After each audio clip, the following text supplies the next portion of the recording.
You know, America works when Americans are working. Let's give a round of applause to the people who are making the engine of America getting up and going. Thank you for letting us in to your place. I hope some of you are getting time and a half. That's all I'm saying. I have to tell you why these jobs are important, certainly to me. I worked in a car factory, that convertible Sebring. Remember those? Those were gems. Those jobs are important because they feed families. They nourish communities. And in the last 4 years, if you think about what the Democrats have done to us, I mean, my family has a saying, you can't drink yourself sober, you can't spend yourself rich, and you can't regulate stupid. You've been at my table, haven't you? As the youngest of 5 boys, believe me, the wisdom that happened at that table, 90% was great, 10% we can't say in mixed company. If you think about the kinds of things that they have done to us just in that last 4 years, let me give you, they're often very proud of saying, we're first. We did this first, the Democrats. We did this first. Somebody looks like this. That's a first. Let me tell you the firsts that should worry all of us. For the first time in history, we had to import more food than we exported, thanks to policies by the Biden-Harris team. It's the first time in America that foreign cars outproduced American cars. First time in history. First time in history that the interest rate on our national debt is bigger than Department of Defense. It is the first time in history that our credit card debt is collectively over $1 trillion. That means people are buying groceries at 23% interest. I talked to a woman the other day. She works part-time. Her husband works in a small shop, much like this. 4 kids. I said, what keeps you up at night? She literally burst into tears. She said, you know, we're working. Our family was always taught hard work, independence.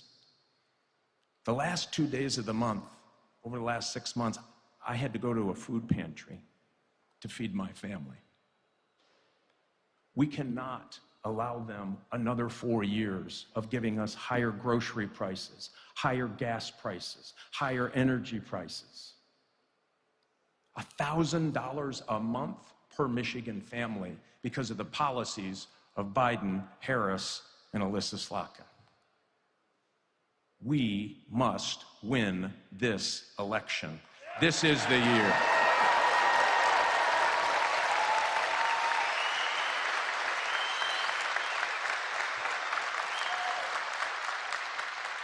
I'm going to just tell you quickly, my opponent, way out of the mainstream. Don't believe what they're saying on television. When she had a chance to stand up police officers and make sure that they didn't lose their home while they were doing their job, she voted no. When we had a chance to stand up and protect women's sports, she voted no. When she had a chance just last week to say no to these outrageous, disrupting, unemployment-causing EV mandates, she said, love those, doubled down. This is an election about Michigan's future. You can't have somebody that says it's okay to ban gas engines go back and try to represent all of us in this great state. So we have to do something today. A, we need you to be as fired up as ever for Donald Trump. When he gets here, yeah, you bet. Pick up his spirits. He's already doing great. I don't know if that guy ever gets down, but he will feed off of you. He's got a whole nother one on the other side of the state tonight. He is doing this because he believes in American manufacturing. He believes in us. He believes in the people who get up and go to work every single day.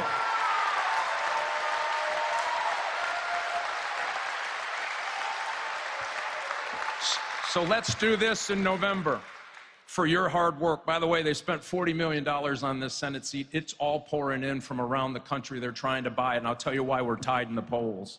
Because we've had people going door to door and making phone calls and picking up their crazy Uncle Earl and dragging them out, saying, you're going to get involved this year if you've been involved in any other year, and you all know who crazy Uncle Earl is. You all got one.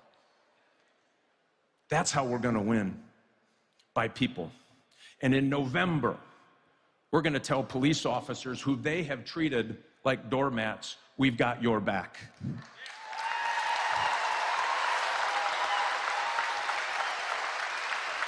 Come November, we're going to tell the men and women who are bravely standing tall for liberty around the world, we've got your back.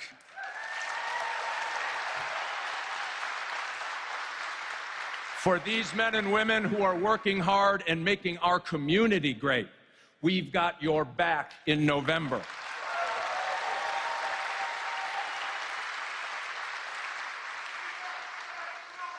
Yeah, you bet. Thank you, man. We're going to do this. And I'll tell you this, for those who want to give our money to Chinese companies to come to the state of Michigan, we're not going to have your back. This is the election where we say it's about America.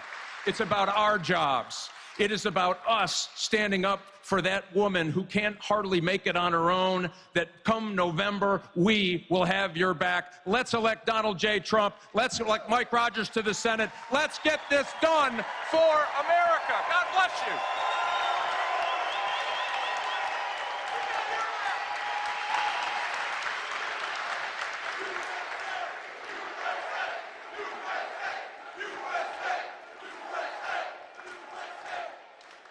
Ladies and gentlemen, please welcome to the stage former presidential candidate Robert F. Kennedy Jr.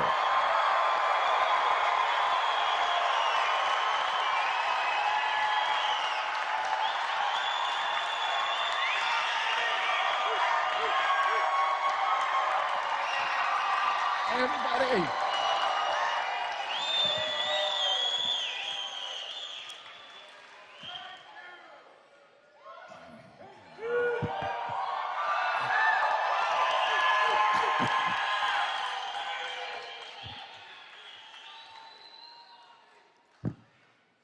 Well, I spent a lot of money on getting on every state ballot in this country. We got 1 million Americans to sign their names to petitions. We built a network in every state in this country.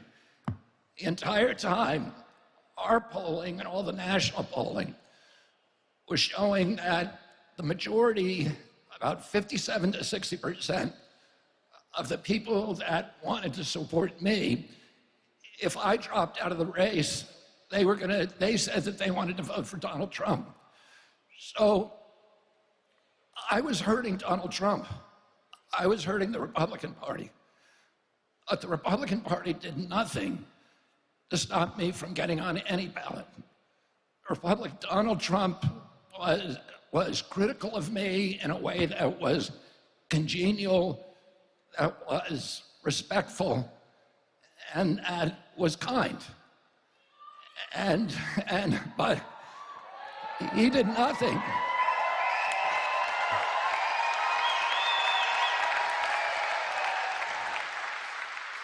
Meanwhile, the Democratic Party spent tens of millions of dollars to defame me, to publish perjuries against me, to publish fake news against me, to marginalize me, to make me look like a crazy person, and they spent tens of millions of more dollars to get me to make sure I could not get on those state ballots. All the pundits from the beginning said, he will never get on the state ballots, but we did it despite those tens of millions of dollars and attorneys to sue us in all the states to make sure we couldn't get on. The Democratic Party sued me to keep me off the state here in Michigan, off the ballot. And the day that I announced for Donald Trump, they pivoted and sued me to keep me on the ballot. And so far, they've won that lawsuit. So my name is going to appear on the Michigan ballot. But I don't want you to vote for me. I want you to vote for Donald J. Trump.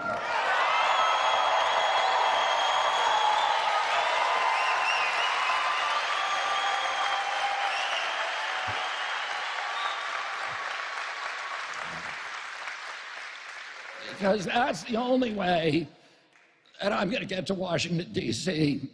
and do all the things to help end the war, to end the chronic disease epidemic, to end the censorship, to end the surveillance, and all the other things that I entered this race to do. And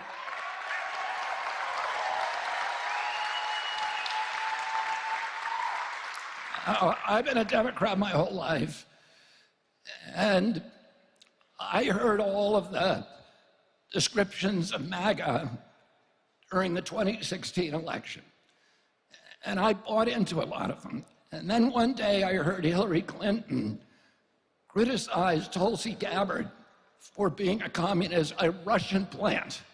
Tulsi Gabbard, who put her life on the line again and again for this country in military service, something that Hillary Clinton never did. And I began to have doubts about what I was being told about MAGA.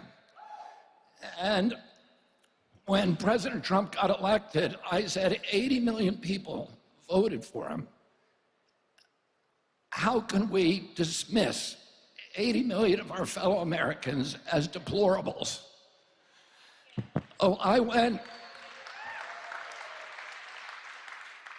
I don't want to work in Washington, D.C. I have a good job. I have a great life. But I want to help these kids so that we can end the chronic disease epidemic. And I went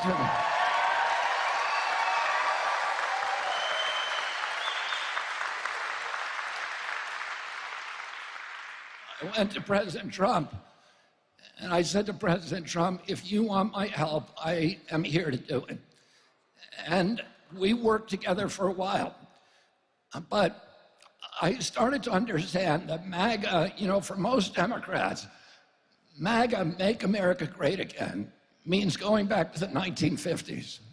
And they say it's racist because we didn't have civil rights in our country at that time for Black Americans. They say it's dictatorial and it's against freedom of speech because that was the era of Joe McCarthy. And they say it's isolationist and retrograde. But the more that I get to know you and the more that I get to know Donald Trump, I understand what MAGA really means. And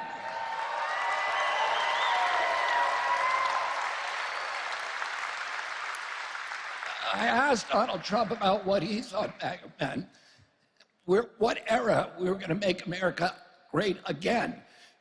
And he said, the era of your uncle, John F. Kennedy. And that was the era when America was at its apex, here and abroad. We were the wealthiest country in the world. We owned half the wealth on the face of the earth. The American middle class was the greatest economic engine in the history of mankind. We had a robust union movement that was making sure that American labor had dignity and good jobs. We had virtually every American believed in the accessibility of the American dream, which meant at that time that if you worked hard, if you played by the rules, you could afford to buy a home.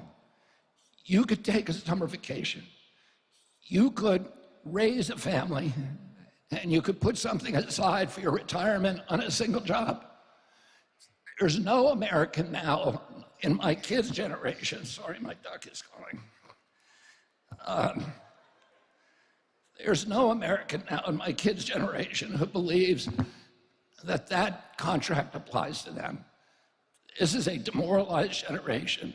In 2013, there was a poll in which Americans under 35 were asked, are you proud of the United States of America? And 85% of them said yes. The same poll taken 6 months ago, only 17% said yes. We have an entire generation that is alienated, that is disaffected, that has lost faith, hope for their own futures, and has lost their pride in our country. And to me, that was one of the most tragic data points that I learned about in this election. We have kids, the greatest asset that I had as a boy was this intense pride that I had about the United States of America. And we were, at that time, a moral authority around the world. The people all around the world wanted to be in America. They looked to us for leadership. They knew the difference between leadership and bullying. They didn't want us making wars. My uncle was asked by one of his best friends, "What do you want on your gravestone?" And he said, he kept the peace. He said the primary job of a president of the United States is to keep our country out of war. He said that he didn't want African children and Latin American children and Asian children, when they heard about the United States of America, to think of a man with a gun. He wanted them to think of a Peace Corps volunteer. He wanted them to think of the Kennedy Milk Program, which gave nutrition to tens of millions of hungry children around the world. He wanted them to think of USAID and the Alliance for Progress that put America on the side of the poor, not just in this country, but all around the world. And those are the same ambitions that Donald Trump has. Today, my uncle kept any American soldier during his term in office from ever going to die in combat. Today, as a result of that commitment, there are more statues to John Kennedy, more boulevards named after him, more avenues, more universities, more hospitals in Africa, Asia, Latin America, and any other US president, and probably more than all other presidents combined. And that is a good foreign policy, to have the world love us. Don't you want a foreign policy where the rest of the world loves and admires the United States of America?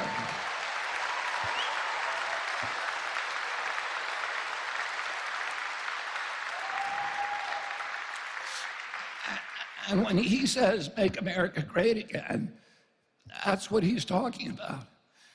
And one of the things that we learned at home is that we not only had to be virtuous as a nation, we had to be virtuous as individuals. We had to, for example, tell the truth when we did something wrong. So one time I hit a baseball through my mom's window and broke it. And my dad said to me, "Before you answer this question, I want you to remember what George Washington did. He cut down the cherry tree." This is a story every American knew at that time. His father asked him who cut it down, and he said, "I did." He always admitted when he was wrong. And now the Democratic Party has given us a loophole around that mandate. All you have to know is 7 words, and you never have to admit to doing anything wrong again. And do you know what those 7 words are? I was born in the middle class. Oh.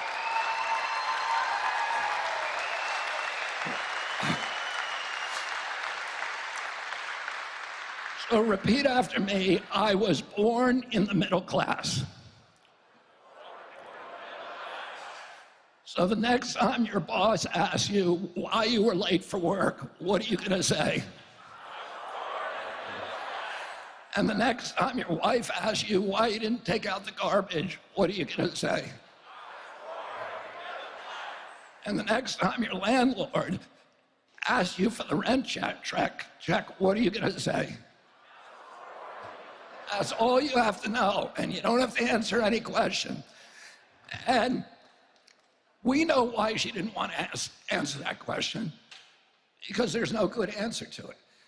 By every indicia in which we measure the welfare of our economy, the Trump administration excelled, and the Biden-Harris administration has failed us.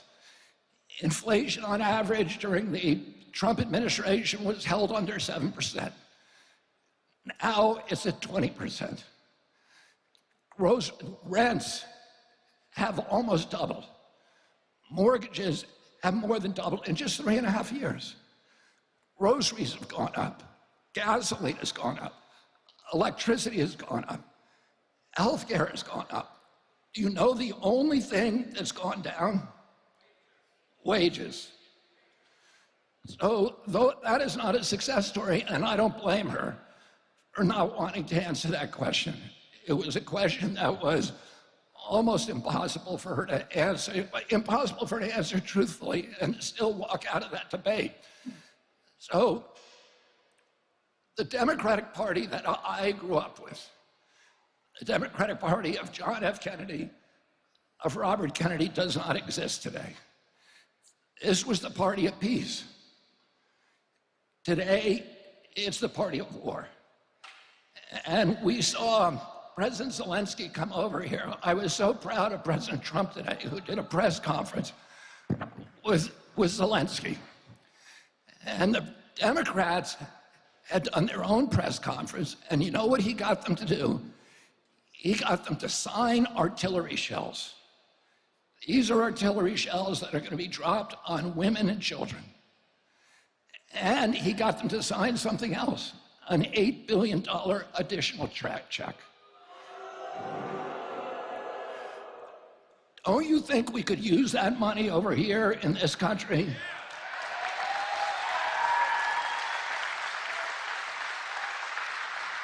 This was a war that we were lied to from day one. We were told that it was unprovoked invasion. We weren't told that Vladimir Putin and every other Russian leader told us for 30 years, if you go into Ukraine, we're going to have a military reaction. It is a red line for us. Ukraine has a 2,200-mile border with Russia. They've been invaded 3 times through Ukraine. The last time, Hitler killed 1 out of every 7 Russians. If we put Aegis missile systems in Ukraine, like we've done in Romania and Poland, which they also told us don't go in there, those missiles, Tomahawk missiles, which can be nuclear tipped, will be 3 miles from Moscow. We could decapitate the entire Russian leadership in 3 minutes. My uncle, when the Russians tried to put missiles in Cuba, was going to go to war. And if Putin tried to put missiles in Canada or Cuba or Mexico, we would go to war. So we had to expect that they would do exactly what they told us we were going to do. And if you go into Ukraine with NATO, we're going to go to war. And 2 days before the invasion, Kamala Harris went to Germany and said definitively, for the first time by any US leader, we are moving NATO into Ukraine. And that is something that we all need to understand, that provocation. And I was so proud of President Trump because everybody says that he alienates people all over the world. He doesn't know how to be a diplomat. But he was the epitome of diplomacy, and I urge you to go look at the YouTube.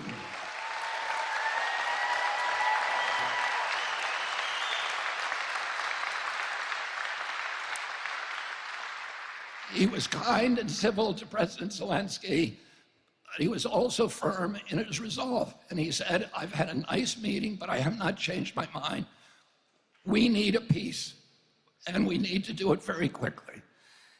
And we need to protect US interests, not an interest of a country in which we have no strategic interest and no treaty. And he was polite, he was kind, but he was firm in protecting our country. And that's what Donald Trump will always do.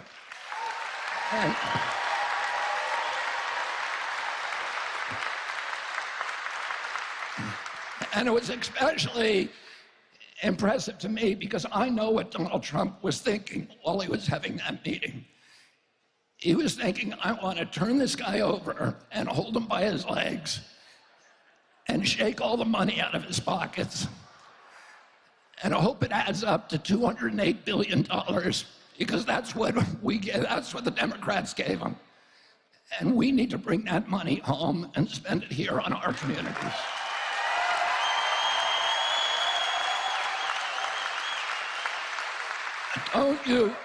Don't you think you deserve a president who is going to make peace with the world?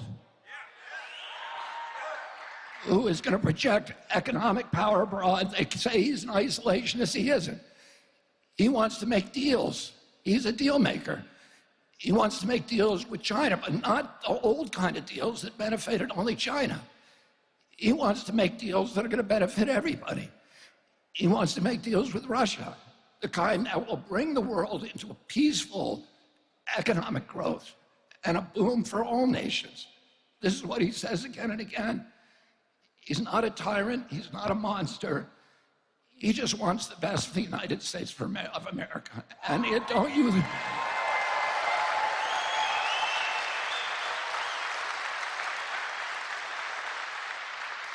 The Democratic Party that I grew up with was the party of constitutional rights, of civil rights, and particularly the right of freedom of speech, which my uncle and my father treasured. They thought this is the basis. A fundamental bedrock of American democracy is the free flow of information. And when government gets involved in censoring information, that is the beginning of totalitarianism. And we know this because we read Orwell and Aldous Huxley and Robert Heinlein and Alexander Solzhenitsyn and Arthur Kessler when we were growing up. And that was the lesson that was repeated in civics lessons again and again. The one thing that you never allow a government to do is to censor speech of any kind.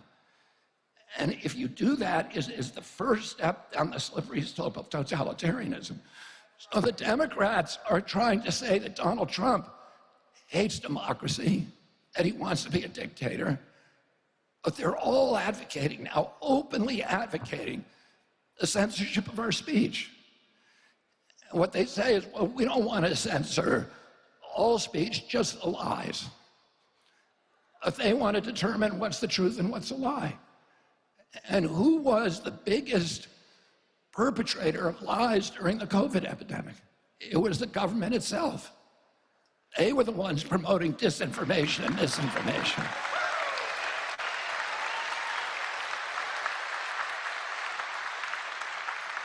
And I saw this week Hillary Clinton, Tim Walz, and Kamala Harris all using the same talking point.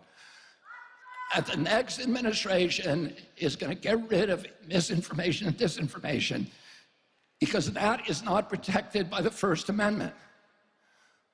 Well, it is. The First Amendment protects lies the same as it protects speech of truth. The First Amendment was not written to protect the kind of speech that we all want to hear. It was written for hard times, to protect the speech that nobody wants to hear. And that is the fundamental foundation stone of democracy, that everybody gets to say, to have their own truth. And as Louis Brandeis said, the remedy for bad speech is not censorship, never, because that turns to totalitarianism. The remedy for bad speech is more speech. And that's something that Donald J. Trump understands because he's been censored himself. And he understands it very acutely. He's seen the weaponization of the federal agencies to silence him, to destroy the electoral process, as they did to me. The Democratic Party has not had an election. They're saying that he's destroying democracy, but they felt that the need to destroy democracy in order to save it. They would not let me participate in a primary.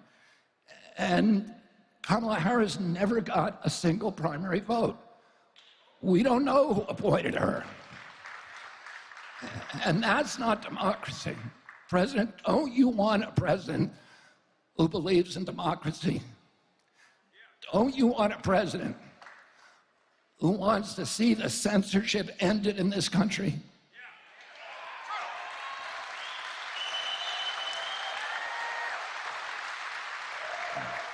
Don't you want a president who's going to end the surveillance state and make our country the beacon of freedom around the world once again?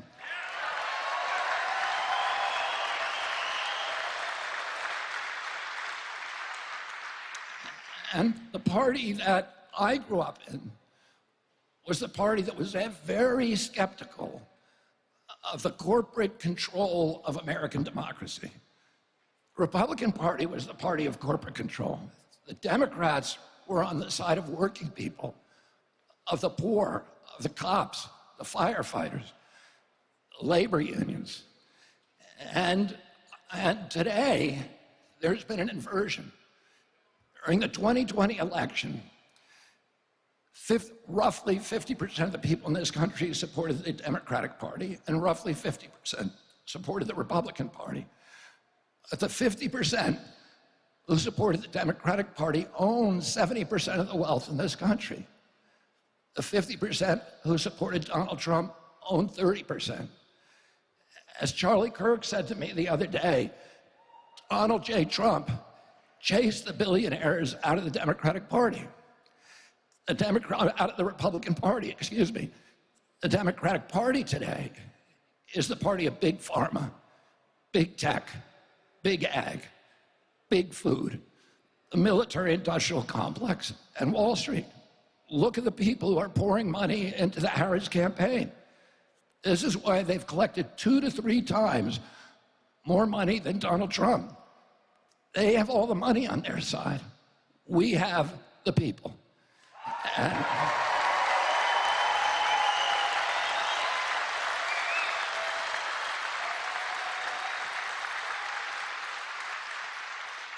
And don't you want a president of the United States who, instead of outsourcing U.S. jobs and manufacturing capacity abroad to China and to Latin America and to other countries, is going to get other countries to outsource their manufacturing and jobs to Michigan, like Falk that we're standing in now.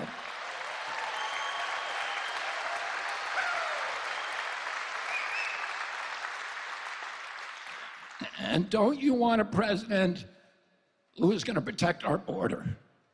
And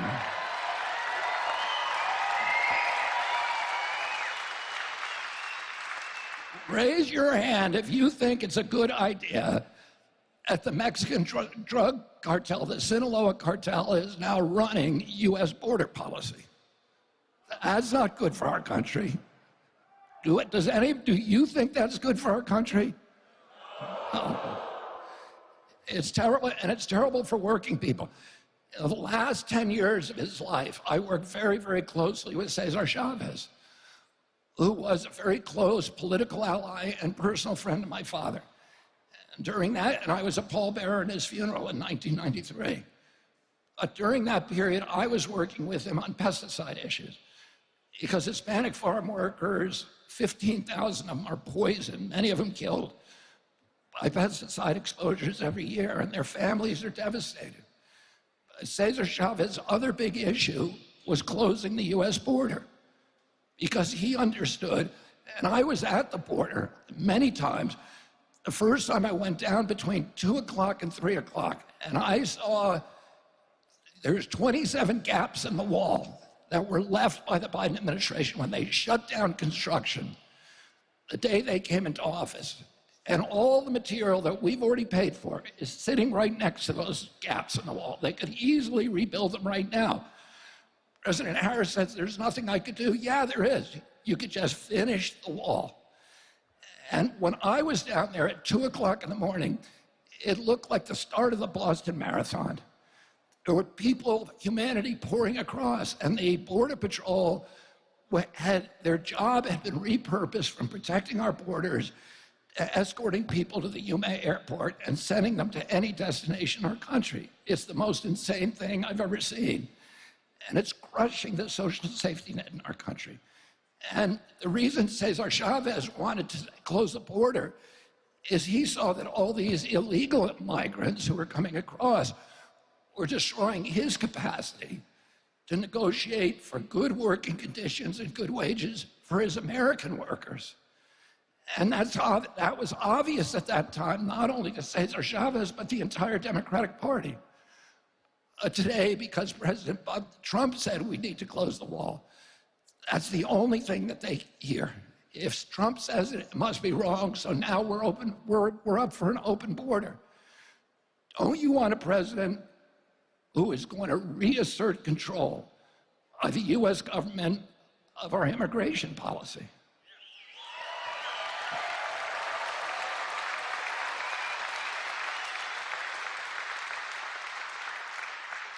And, you know, My uncle Ted Kennedy, who was 50 years in the United States Senate, he wrote a law called Title IX.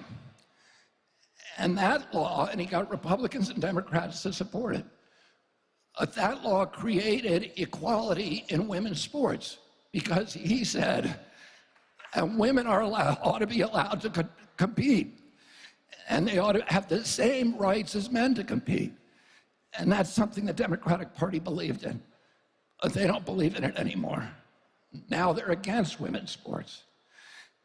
And finally, the Democratic Party that I grew up with wanted to protect the most vulnerable people in our society. They wanted good health for our children. And today, the Democratic Party is on the side of the big ag, big pharma, and big food companies that are poisoning our children. We now have the highest chronic disease rate in the world. Diabetes, which was virtually unknown when I was a kid. An average pediatrician in my year, with my day, when I was a kid, when my uncle was president, would see one case of diabetes, juvenile diabetes, in his lifetime, 40 or 50-year career. Today, 1 out of every 3 children who walk through his office door is diabetic or pre-diabetic. And it's costing us more than our military budget. Just that kind of mitochondrial disorder. This is bankrupting. When my uncle was president, we spent 0 on chronic disease. Now we spend $4.3 trillion. And our children are so sick and so obese that 77% of them do not qualify for military service. Our fertility levels have dropped to the lowest in the world. Teens today have 50% of the sperm count, 50% of the testosterone as teens, American teens 2 generations ago. Little girls are now hitting puberty at 8 years old because of all the estrogen that is generated by the poisons and toxic foods. We have 1,000 ingredients in our foods that are illegal in Europe. And the same companies, Kellogg and all these companies, are making products in Europe, and they don't use those ingredients there. So they know how to do it, but they're poisoning Americans when they know how to not poison Canadians or Europeans or Mexicans. And the average girl in this country is now reaching puberty between 10 and 13 years old. That's 6 years younger than a couple generations ago, and it is the youngest of any nation in the world. We are destroying our children. And that was the major reason, his commitment, Donald Trump's commitment, to make America healthy again.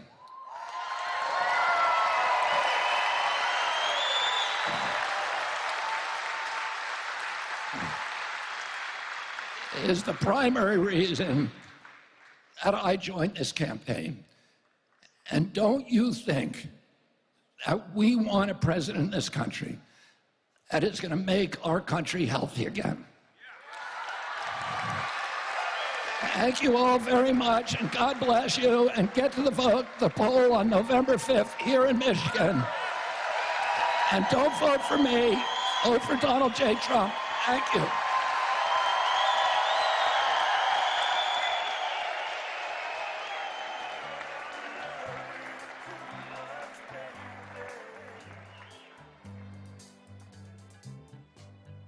Why can't you see what you're doing to me?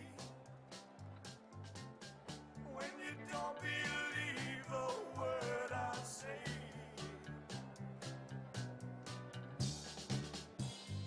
we can't go on together with suspicious minds, and we can build our dreams on suspicious minds.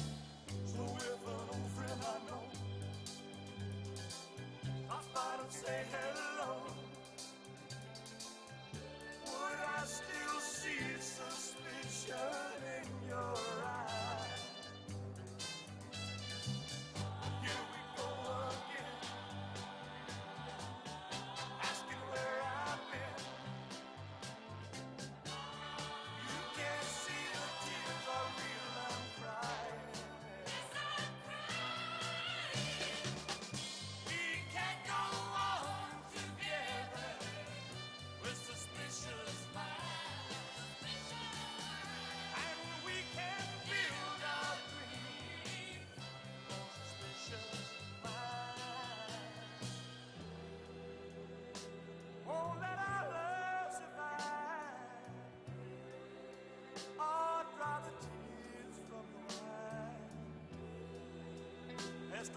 what you're doing for me. When you don't believe a word I say, don't you know I'm caught in a trap? I can't walk out because I love you too much, baby. Don't you know I'm caught in a trap? I can't walk out because I love you too much, baby. Don't you know I'm caught in a trap? I can't walk out because I love you too much, baby.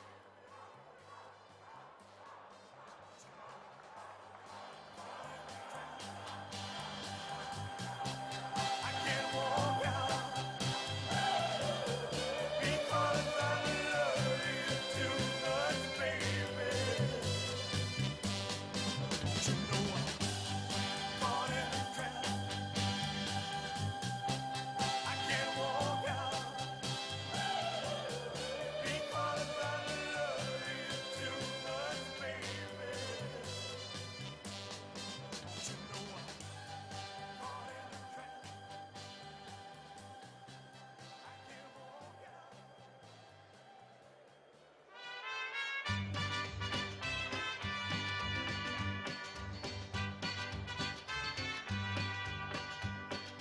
Love is a burning thing, and it makes a fiery ring. Bound by wild desire, I fell into a ring of fire. I fell into a burning ring of fire. I went down, down, down, and the flames went higher. And it burns, burns, burns, the ring of fire, the ring of fire.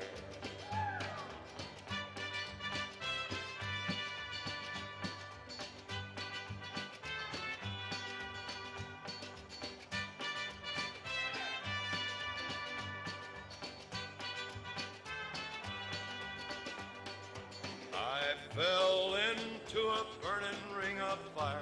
I went down, down, down, and the flames went higher. And it burns, burns, burns, the ring of fire, the ring of fire. The taste of love is sweet when hearts like ours meet. I fell for you like a child. Oh, but the fire went wild. I fell into a burning ring of fire. I went down, down, down, and the flames went higher. And it burns, burns, burns, the ring of fire, the ring of fire. I fell into a burning ring of fire. I went down, down, down, and the flames went higher. And it burns, burns, burns, the ring of fire, the ring of fire. And it burns, burns, burns, the ring of fire, the ring of fire, the ring of fire.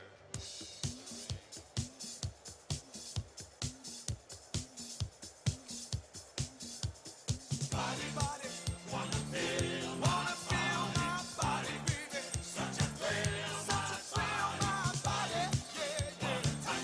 Wanna touch my body, baby. It's too much, not too much, my body, yeah, yeah. Check it out,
Oh, I wish I was in the land of cotton. Old times there are not forgotten. Look away, look away. What? Look away, Dixieland. Sing it, fella. You're on your own, man. Oh, I wish I was in Dixie.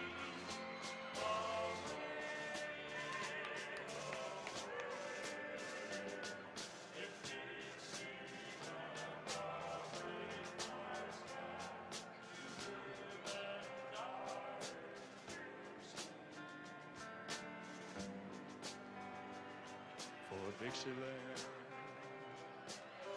I was born, early Lord, one frosty morn.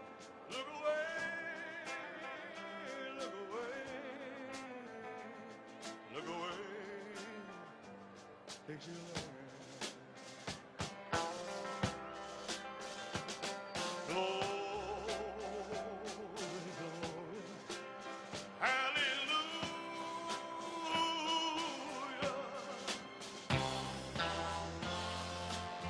Glory, glory, hallelujah.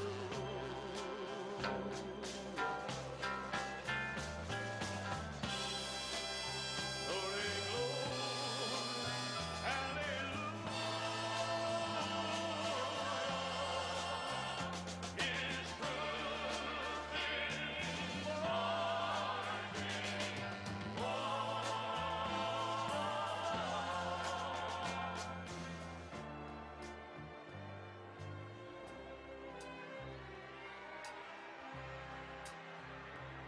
so hush, little baby, don't you cry. You know your daddy bound to die,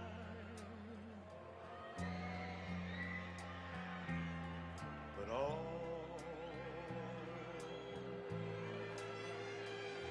my colors, Lord, soon be over.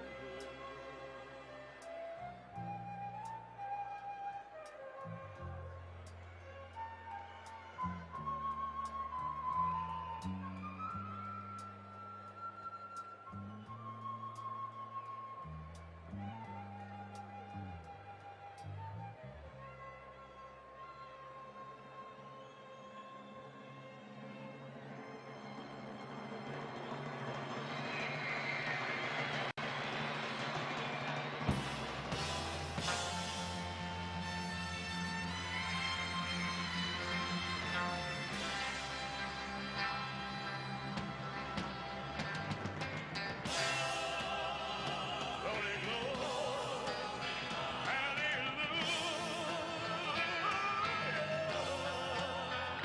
His truth is marching on. His truth is marching on.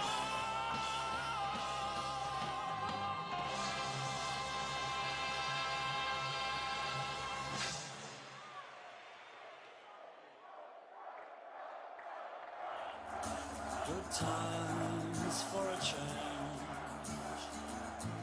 See the look I've had can make a good man turn bad. So please, please, please, let me get what I want this time.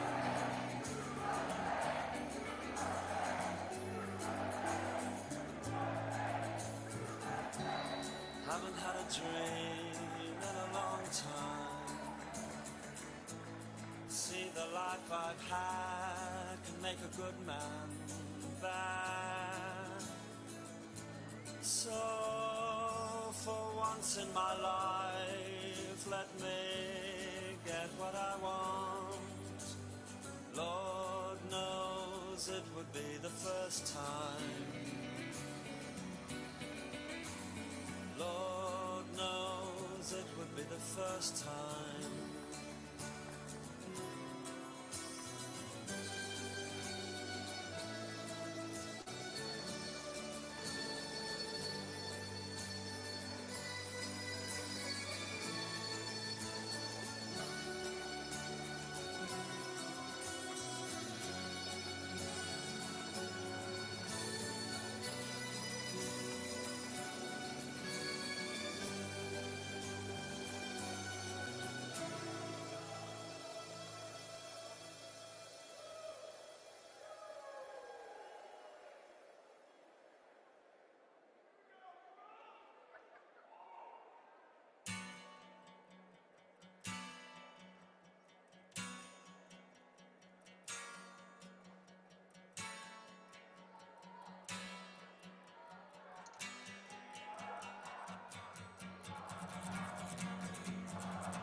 Ever since I was a young boy, I played the silver ball.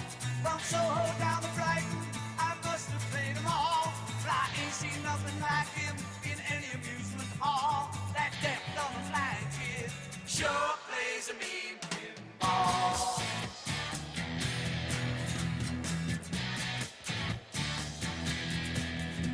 He stands like a statue, becomes part of the machine. Feeling all the bumpers, always playing clean. Plays by intuition, the digit counts as small. That deaf, dumb, and blind kid sure plays a mean pinball.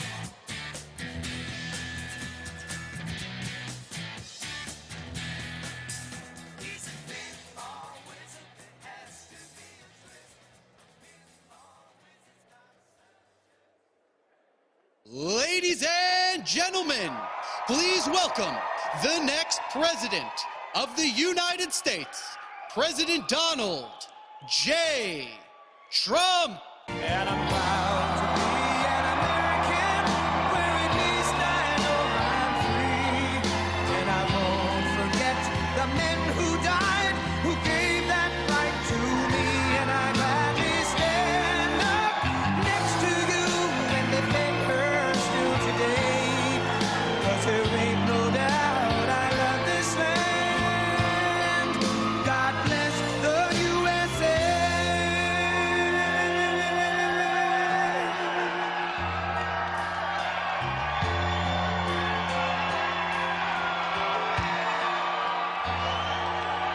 From the lakes of Minnesota to the hills of Tennessee, across the plains of Texas, from sea to shining sea, from Detroit down to Houston and New York to LA, where there's pride in every American heart, and it's time we stand and say that I'm proud to be an American, where at least I know I'm free. And I won't forget the men who died, who gave that right to me. And I gladly stand up next to you and defend her still today. 'Cause there ain't no doubt I love this land. God bless the USA.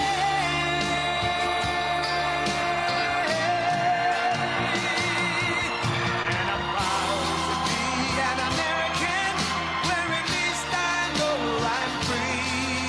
And I won't forget the men who died, who gave that right to me.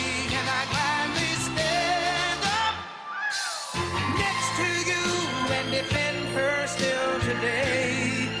'Cause there ain't no doubt I love this land. God bless the USA.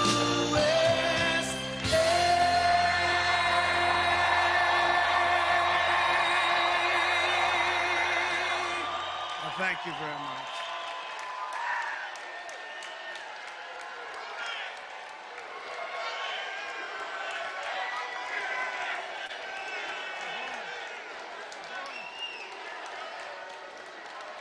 Thank you very much, everybody. Thank you. And a very special hello to Michigan. We're going to bring back your car industry. And it's great to be back in this beautiful state with thousands of proud, hardworking American patriots. Before we begin, I want to just repeat something that just came out over the wires. It's big stuff by the patriots of immigration and customs enforcement. You know what that is? That's ICE. These are tough guys. They're almost as tough as you. You guys, look at this guy. You guys. Not quite. No, these are tough people. They love our country, but you need them. But for the first time ever, we have specific numbers. They were just released. And it's about the people that crossed the border illegally under Kamala Harris. That she's even running is frankly ridiculous, okay? That's not a president. That's not a president. She went to the border today because she wanted to see if she could. She's getting killed on the border. And she went to the border. This was a bad day because somebody just released the numbers that came out through ICE. According to this brand new data, never seen before, over 13,099 convicted murderers have crossed the border and are free to roam and kill in our country. These are convicted murderers. These are people that were in jail. Now, I've been talking about this for 3 years.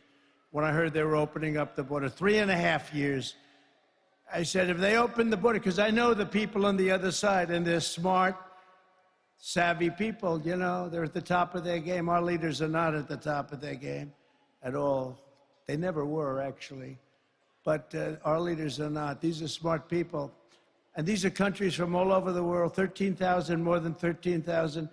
Convicted murderers have been let out of jail, and they're roaming our streets, their country all over. And every state is a border state. You know what that means, right? Every state, because they fly them in.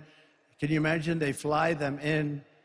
These people are, I'm starting to think they're stupid. They're just stupid.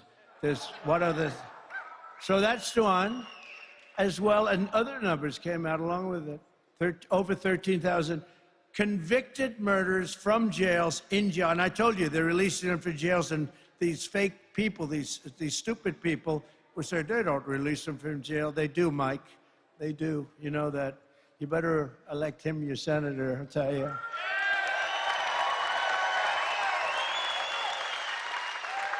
As well as and these are specific numbers. That's why when they rounded them out, I said, I don't want them rounded out. I want the exact number. As well as 25,272 illegals convicted of rape, sex offense, or sexual assault and in jail. These are people all in jail because they don't want them in jail. They're too expensive, and they don't want them in their countries. They're smarter than us. They give them to us. We're like a dumping ground. In total, 425,431 non-detained, meaning they're no longer in detention, meaning prison, non-citizens, convicted criminals from all over the world are right now at large in the United States of America, with another 222,141 illegals with pending criminal charges, and these are serious criminal charges for murder, for drugs being sold all over the world where many people have been killed, because those are the ones they put in jail. We don't do that over here. We give them a fine. You know, every drug dealer kills at least 500 people. Each drug dealer, him or her, kills 500 people. We do nothing about it. We find them. That's over 647,572 migrant criminals are in our country. It's a killing machine. It's a killing machine, and they're killing people all over our country. And Kamala said, remember, she said, oh, well, those people really don't kill like our criminals. No, no. These people make our criminals look like nice people. And I've been saying this from the beginning of the Harris-Biden disaster. It's no longer an administration. because what they've done to our country with this is inexcusable. I guess some egghead maybe said, oh, it's wonderful to release people, and it sounds so nice. We're releasing migrants into our country. But these are killers. These are people at the highest level of killing. They'd cut your throat, and they won't even think about it the next morning. They won't even think about it. And these people are all over the place, and they're killing people. I could go through the stories, and I won't. But all over, sometimes I do. They come up, they grab young girls, and they slice them up right in front of their parents. Nobody who's allowed to do this, and nobody who's allowed this to happen to our country is fit to be the President of the United States. I mean that, too. I mean it.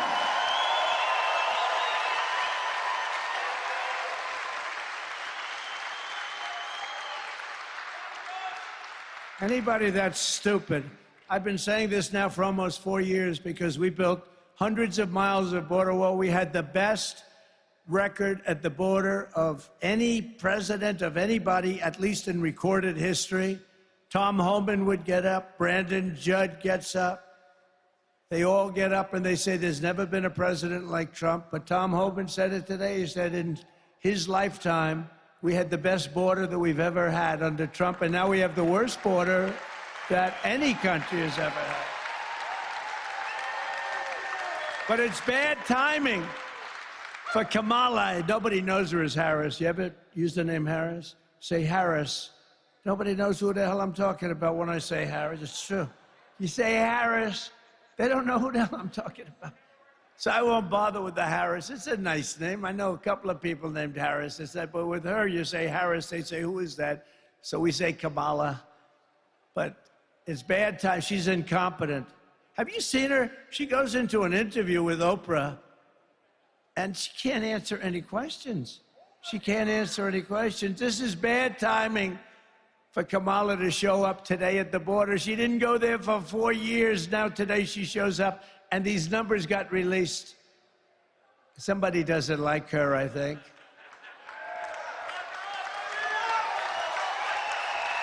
And the fake news.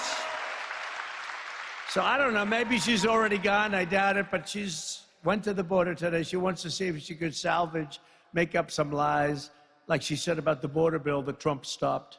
Let me tell you, number one, I didn't stop it. The senator stopped it. But that's the worst bill ever drawn. It's a waste of paper, and she doesn't need a bill. All she has to do is fly back to Washington and get this president that we have, if he's still president. I don't even know who the hell is president. Is he president? This is not exactly President Xi. He runs his country a little differently, although they do go after their political opponents pretty violently. I will say that. But they don't go after the murderers, the drug dealers. Get this guy to sign a little dot.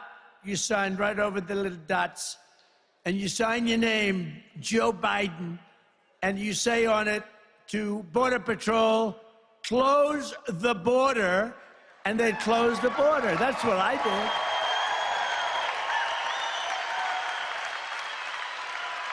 Our border is open. Our border is open. Nobody can believe it. And I've been saying that the people coming in, you know, I know these leaders so street smart, and I would have been worse than them because actually Venezuela still has some people in their jails. I would have had everybody out into the United States. They probably ran out of buses and planes. But the rest of them are coming, don't worry about it. But all over the world, not just in South America, all over the world, they're coming from the Congo and Africa. A lot of people coming from the Congo and Africa. And these are serious criminals coming out of jails, mostly from jails. A lot of gang members, they take their gangs off the street. Like in Caracas, Venezuela, the criminals have all been brought to the United States. Their crime rate is down in Caracas. In fact, I suggest, if I lose, I'll tell you what, it's possible, because they cheat. That's the only way we're going to lose, because they cheat. They cheat like hell. If we lose, The next time, we're going to have the same group of people in Caracas, Venezuela, because it's much safer than any place in our country if she wins. Much safer. So let's go to Caracas. It was a very unsafe place. Now because in Venezuela, their crime is down 72% because they've taken their criminals, their gang members, their drug dealers, and they've brought them into the United States of America, and they're also releasing almost all of their prisoners. Soon the almost will be gone. Their prisons will be empty. Their mental institutions and insane asylums will be empty. They're dumping them in our country, and I never had proof. And those fake news reporters back there, they say, Trump, what would he know about that? What would he know? You know why? It's common sense. We're the party of common sense, by the way, just so you know. Common sense. So these numbers just came out. Nobody's ever seen these numbers for years. Nobody's ever seen them. And probably some patriot in ICE or somebody just did something. They just said the country's going bad. You can't have a country like that. We have, think of it, murderers, convicted murderers in prison for life. Many get the electric chair or they get whatever their form of death penalty. These are convicted people for life, are now in our country, and I can finally look at them and see, I say, I told you so to the fake news. These are hard, tough, vicious criminals that are free to roam in our country. And now, for the first time, I can say it, and, you know, I mean, I knew it before, when you have open borders, but they're dumping everybody in here. I knew it before, but these numbers are actually worse than I ever thought. They should have been released far earlier so that we could have done something about it. I wish we had them 3 years ago, but we didn't. And now we have a problem, and you can't have her as your president. She doesn't know what the hell she's doing. She should resign in disgrace for what she's done to our country, not run for president. She was the border czar.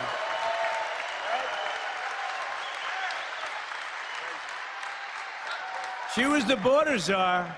She was in charge. I don't even care about him. What the hell?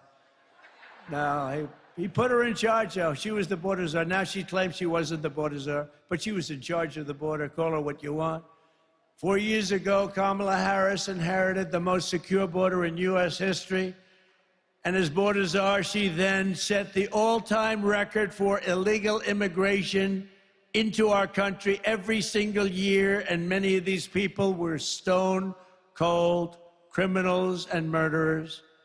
She willfully and deliberately erased her own nation's borders, a crime so wicked as to defy description. As former ICE director and a great man, Tom Homan. Anybody know Tom Homan? Tom Homan, I say, is central casting for doing what he does better than anybody. Brandon Judd, Quaid. Oh, we have great people. These Border Patrol guys, I got to know them all. They're great. They want to do their job. They could sit back and let it happen. They go crazy. They see what's happening to our country, and they're not allowed to do the job. But as Tom Homan just said, just put it out, I've worked with 6 presidents. I know all about police work, and I know all about policies work. I know what policies don't work. President Trump was a game changer, and we saved thousands of lives by securing the southern border. Biden and Harris took the most secure border in my lifetime. This is from Tom Homan. And unsecured it on purpose. So he unsecured the border. They did. I don't know why.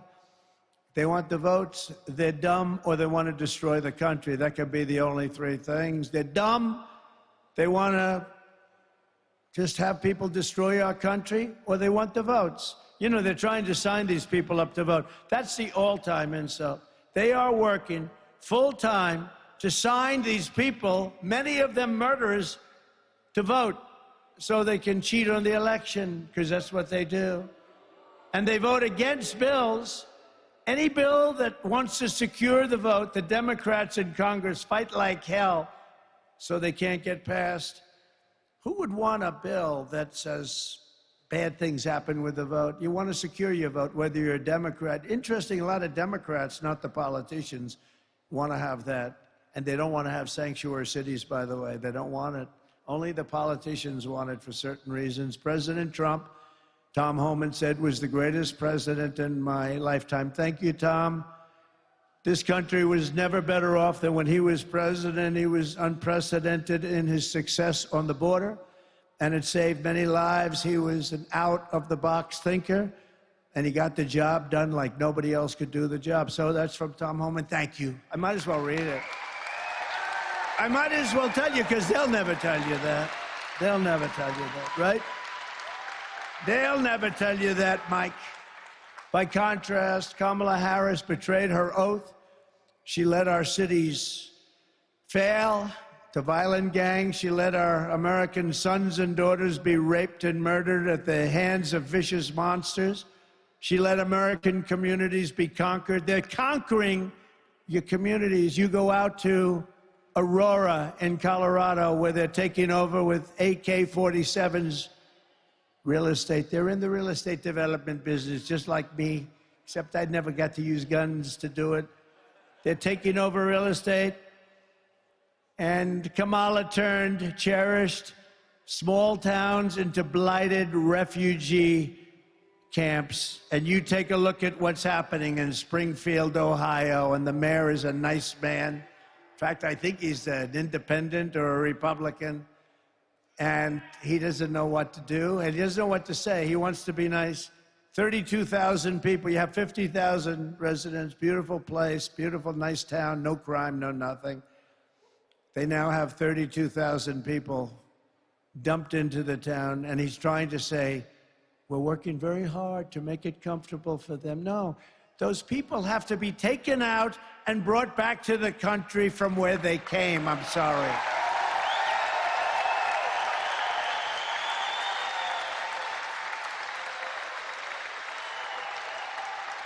The mayor said, we're looking for interpreters. It's so hard to find interpreters because nobody speaks English, right? So we're looking for interpreters. No. You're looking for people that will remove them and bring them back safely to their country. It's not fair. It's not sustainable by any country. What's happening to us in the United States, millions and millions of people, 21 million plus, have been dumped into the United States, and many of them are murderers. Many of them are horrible criminals. What Kamala Harris has done is unforgivable. It's a crime, what she did. It's got to be criminal. There's no greater act of disloyalty than to extinguish the sovereignty of your own nation, and that's what she's done. She's ruined our nation. She's ruined our nation. And you know, I've always talked about this, and I've talked about it strongly, but I'm just realizing as I'm talking right now, and not even going off a teleprompter, because the teleprompter's not tough enough. I'm saying, and by the way, isn't it nice to have a president that doesn't need a teleprompter?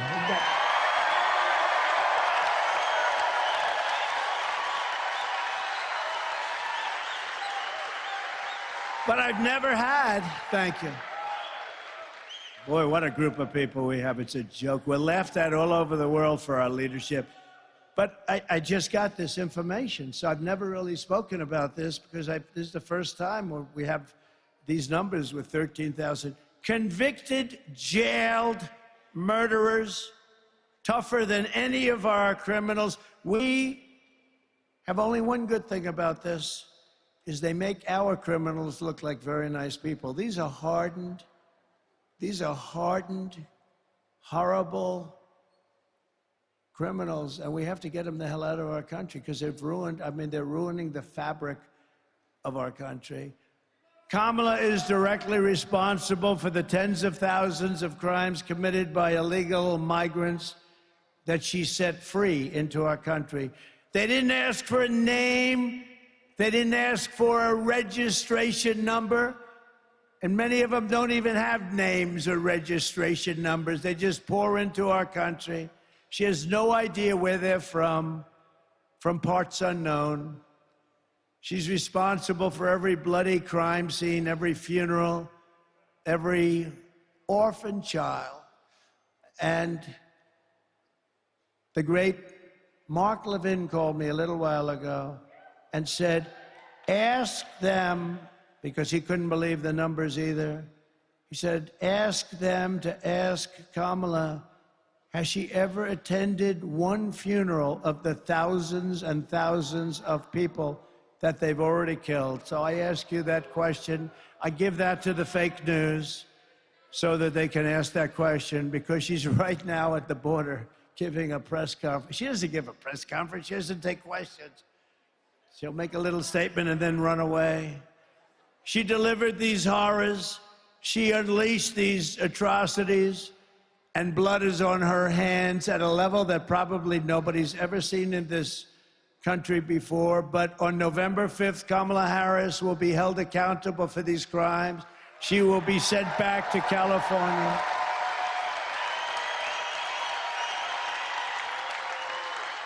And we will close the border. We will stop the invasion. We will begin the largest deportation operation in American history, and we have no choice but to vote.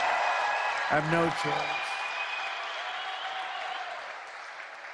We have no choice. Our country is in trouble. Like, it's a mess. It's a mess, including the inflation that was caused by them by energy and by their spending. But the inflation caused by them by energy.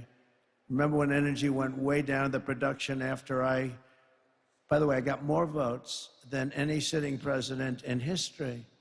I was told if I got the same number of votes as the first time, 63 million, you can't lose, sir. We got many millions of votes more than that. Nobody's ever gotten more votes, sitting president. And they beat us by a whisker.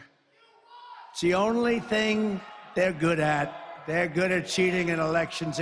They're good at nothing else, believe me. They're certainly not good at policy. By the way, she changed every policy. She had 15 policies that she changed. She was against fracking. She was against everything. And she changed everything because you couldn't get elected, right? And she was the last one. She was the last one online. You know, whether you like Biden or not, he got 14 million votes and he won the primaries, and then they came to him, Nancy Pelosi, crazy Nancy. She came to him, she's nuts. By the way, did you see yesterday, 2 days ago? So I'm not much into this stuff, but Visa crashed because the government went after. The government filed a big suit against Visa. Nancy and her husband sold their stock the day before it was announced. Nancy Pelosi. So why don't we get some AG somewhere like in a Republican territory, and why don't we get them to do a little investigation?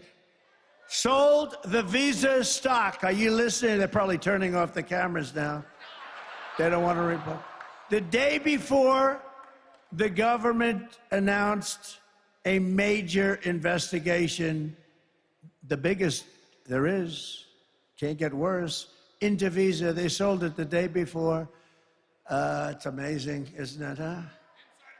I'm proud to say I think I'm the only politician that's lost. I've lost billions on it. I don't give a damn. I knew I'd lose a lot. I didn't know I was going to lose that much. I wanted to lose. I could have made a fortune. I could have been like Hunter, sell paintings for $500,000. I would have gotten much more. Say, you got to give me $5 million for that painting. I haven't painted before, but I have a lot of natural talent. I'm proud to say that, I mean, I'm not the only one, but I guess I figured I'd lose a lot, but I didn't know I was going to lose that much, but it doesn't matter to me because this is much bigger. This is a much bigger calling. I don't give a damn. I don't give a damn. I don't care.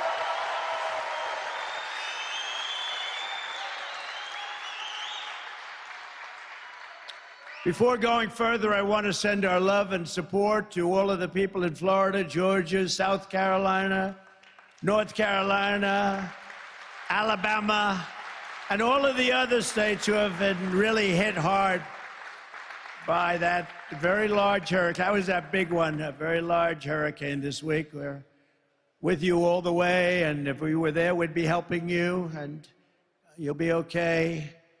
39 days from now, we're going to win Michigan. We're going to defeat Comrade Kamala Harris, who's a Marxist communist. And quite simply, we are going to make America great again. And make America great.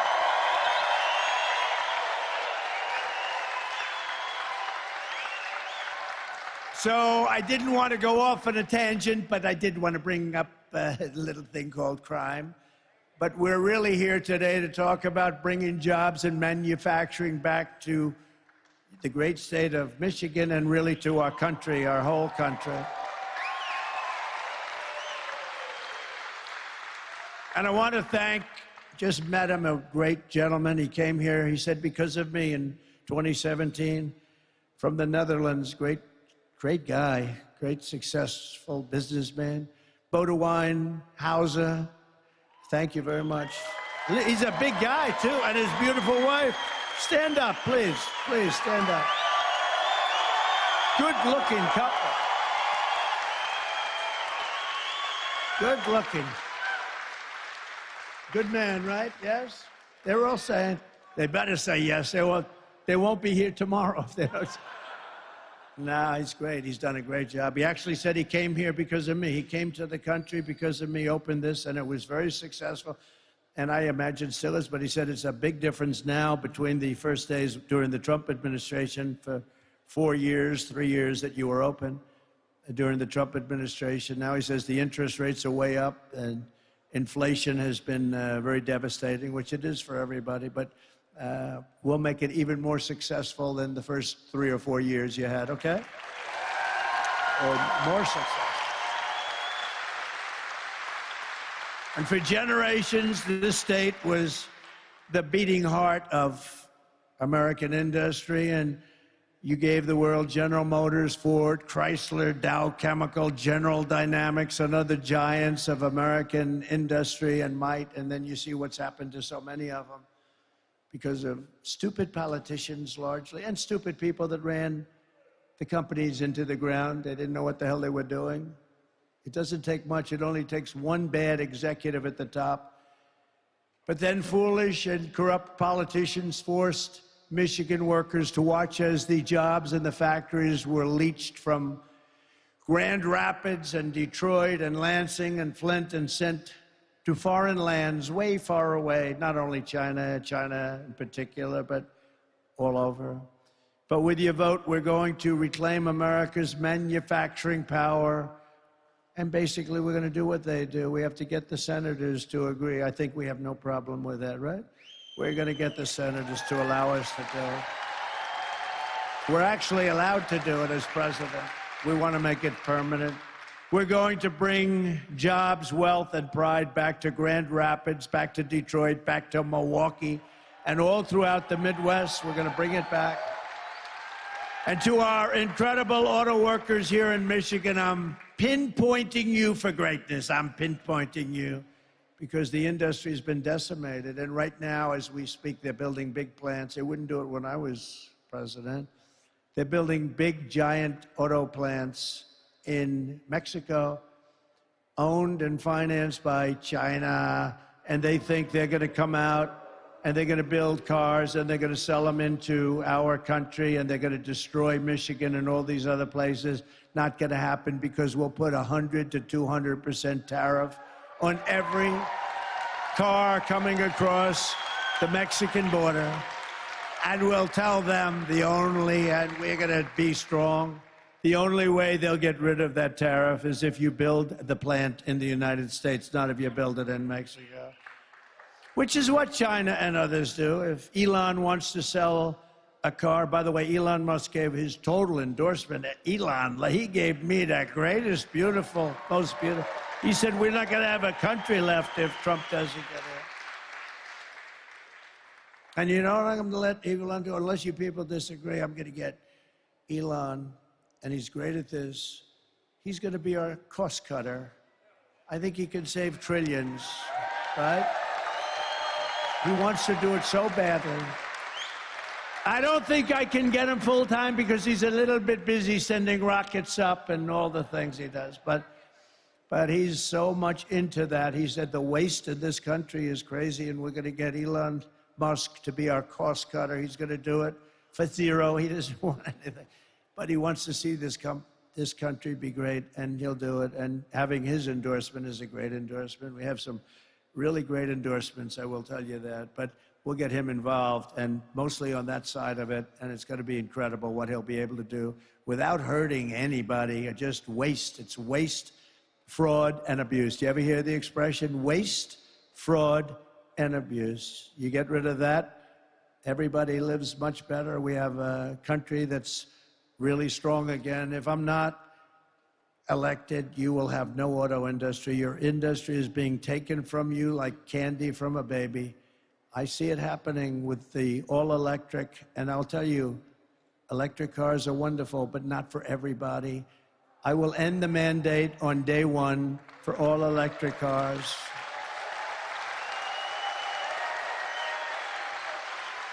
And there's a great place, and they have a place, like Tesla and others. They're fantastic, but they have a place, but not for everybody.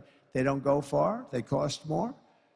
And they're made in China mostly because that's where they have the materials. We have something that's even better. We have a thing called liquid gold under our feet, and we're going to use our liquid gold in the form of gasoline for our cars.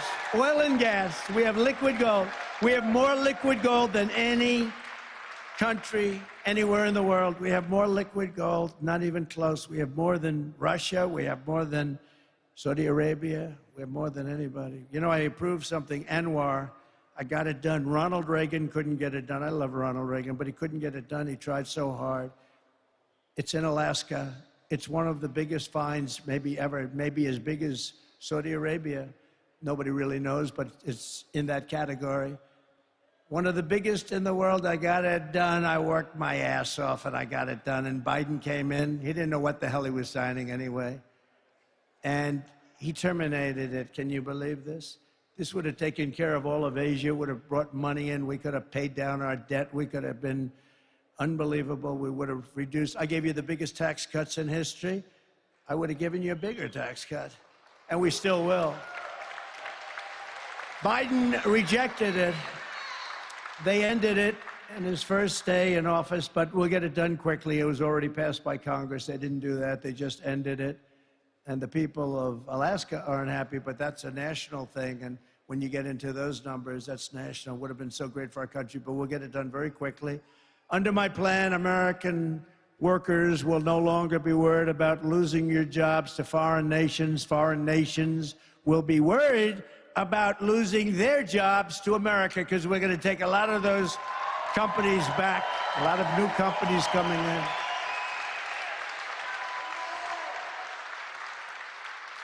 I want German car companies to be American car companies. I want them to build their cars in this country, not in Germany.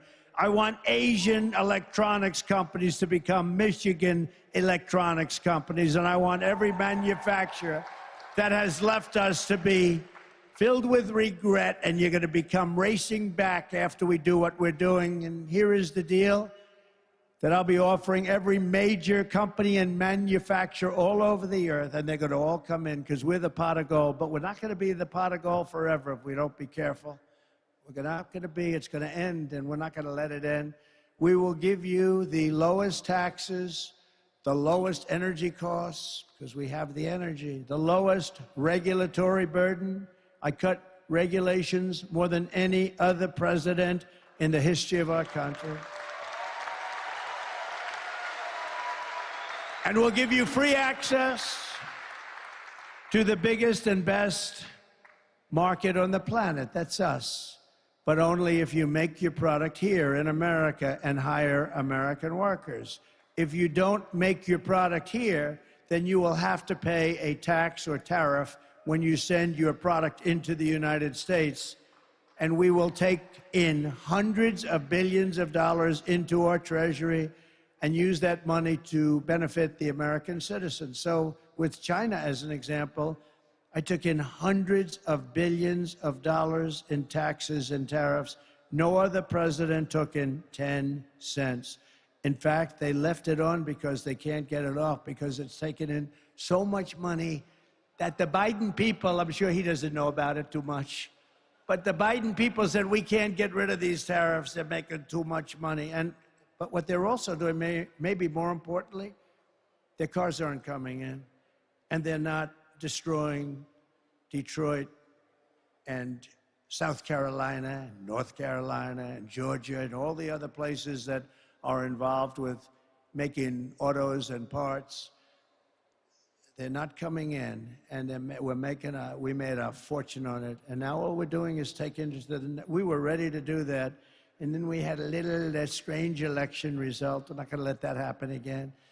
In my first term, I ended NAFTA, the worst trade deal ever made, and replaced it with the USMCA, the best trade deal ever made. I withdrew from the job-killing Trans-Pacific Partnership.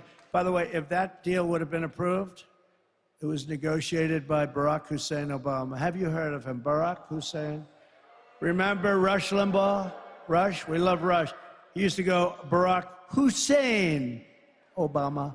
Mr. Wall, would you please stand up? Look at this guy. I got to get a suit like that.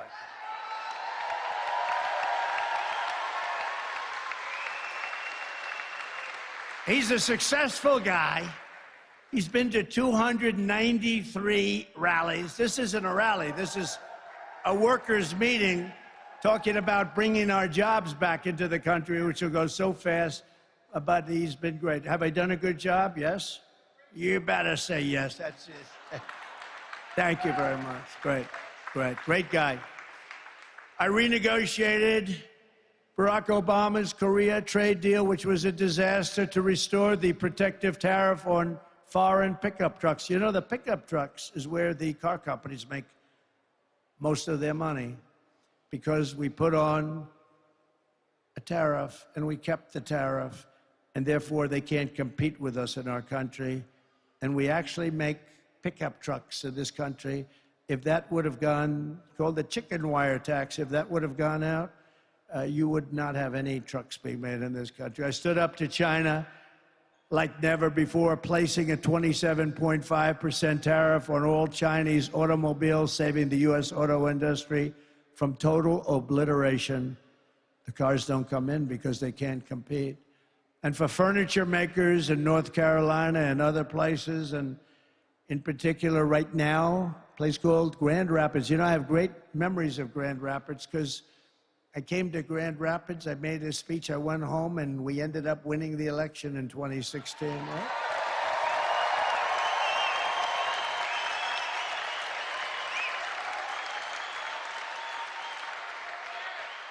But I put a 22% tariff on Chinese furniture. They were destroying North Carolina. They were destroying your furniture areas where you have a lot. And just absolutely destroying. And you make better furniture, by the way. I bought a lot of furniture. I'd go here, I'd go down to with hotels. As I built hotels, I'd buy furniture. I'd go do it myself. People don't believe it. Well, you really buying furniture? Yeah, I'm buying furniture, a lot of it. But I'd go, and it was like North Carolina was the furniture capital of the world. And then it was decimated by China because politicians allowed that to happen. It should have never been allowed to happen. We're going to bring all those companies back, and then we're putting a tariff on China. We're selling their furniture here so that these people can make their furniture. They're better than anyone else. I bought some of that Chinese furniture, and people would sit down in a chair, and the chair would break, and they'd end up on their ass, and then they'd sue me. I never had that with North Carolina. I never had it with Grand Rapids. No, it's true.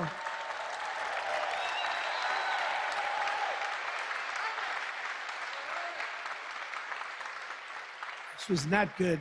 Ladies and gentlemen, the finest hotel in the world. They open, they end up getting a little damaged. They sit down to dinner at the beautiful dining table, and they end up getting damaged. Sir, you have a problem. The chairs break. That's a big problem. The centerpiece of my plan for a manufacturing renaissance will be a 15% made in America tax rate. So, pretty simple. So listen to how simple it is and how good it will be. It'll totally turn our country around, and we'll be a profit-making machine instead of a disaster like we are right now with $36 trillion in debt.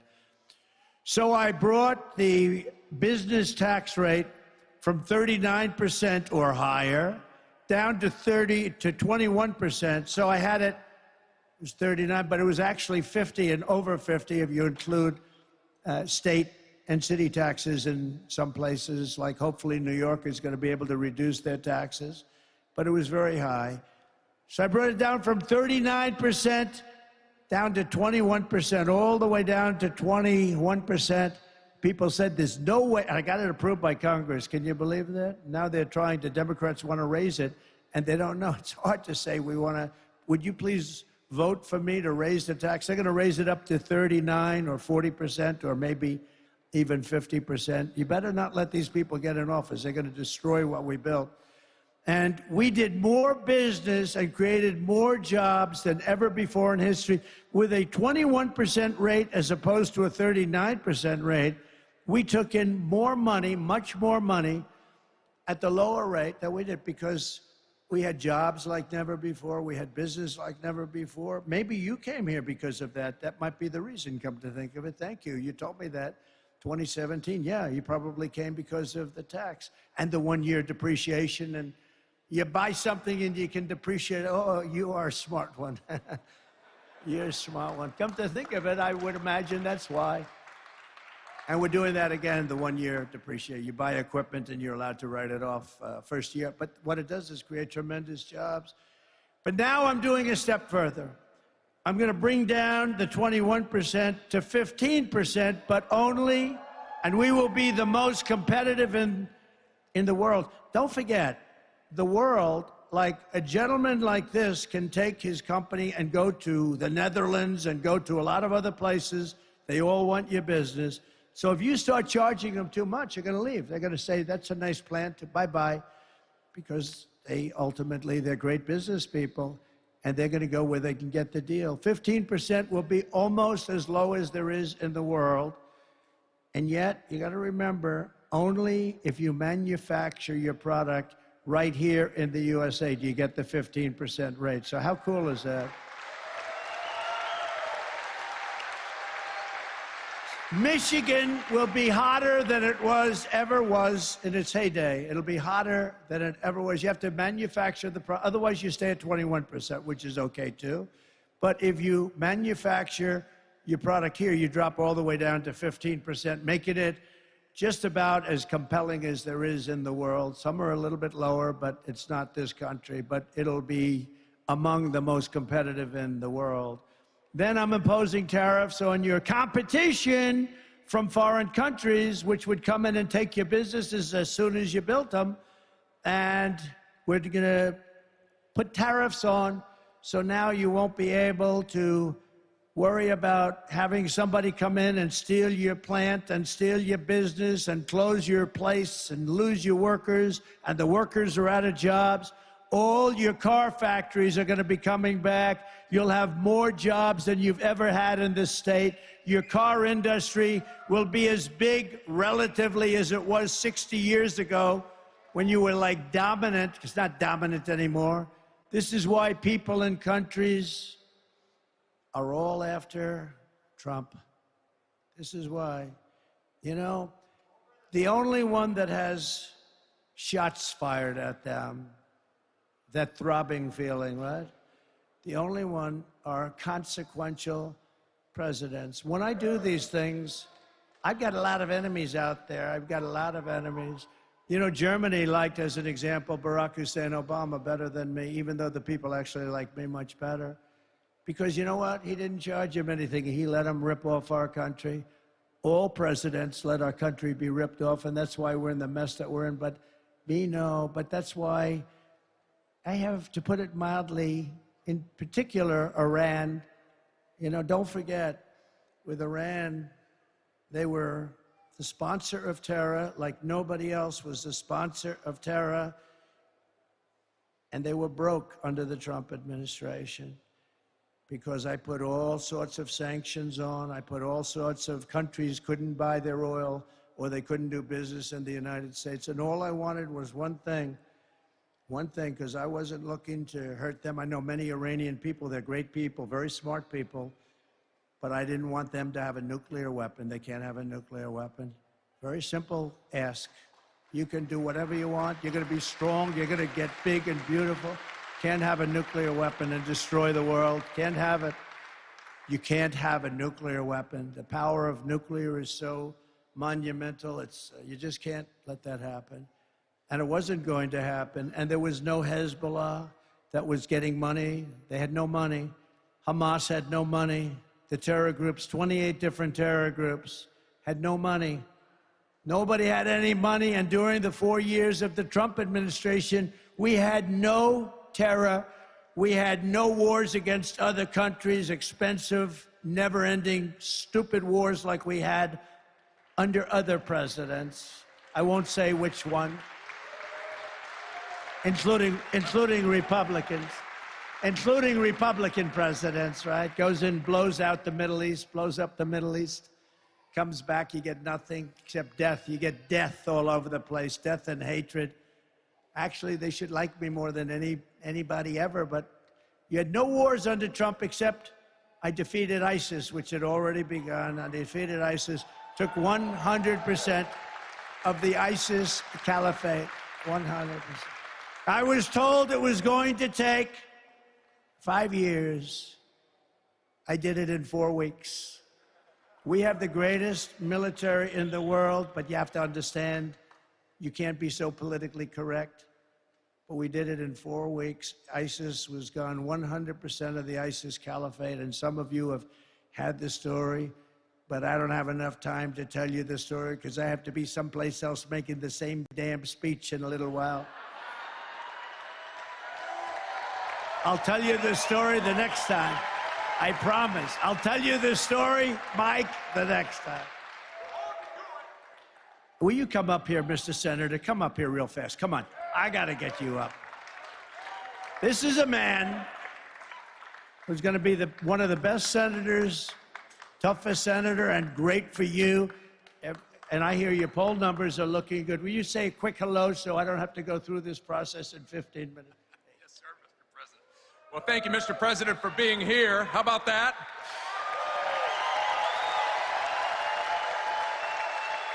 And I can tell you, I'm looking at his teleprompter. He's not even close to watching that teleprompter. But I want to tell you this, Mr. President. One thing we know here in Michigan, with your plans to make sure that border is secure, with your plans to make sure the tax rate allows us to be competitive, with your plan to make energy independent here in America and bring down our gas prices and our cost of groceries, these folks right here were ahead of you. There is more common sense on that dais than there is in every committee room back in Washington, D.C.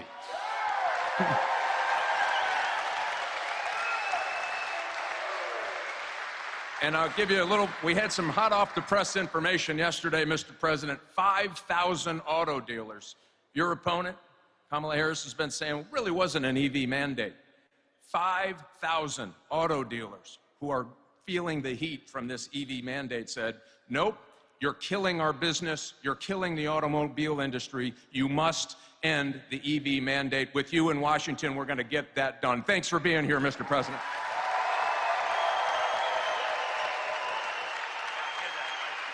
He's doing great. You got to vote for him. He's doing great. And Tudor, thank you very much. Great job. You did a great job this morning on television. I appreciate it very much. Nice things. Tudor Dixon, everybody. Thank you very much.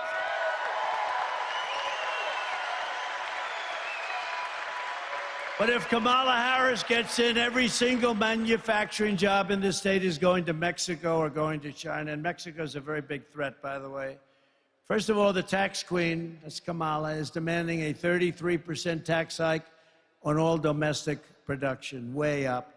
It's going to be much higher than that, by the way. Next, she wants the largest capital gains tax in the history of our country. And then she's promising a brand new wealth confiscation tax called unrealized capital gain. That means that if you're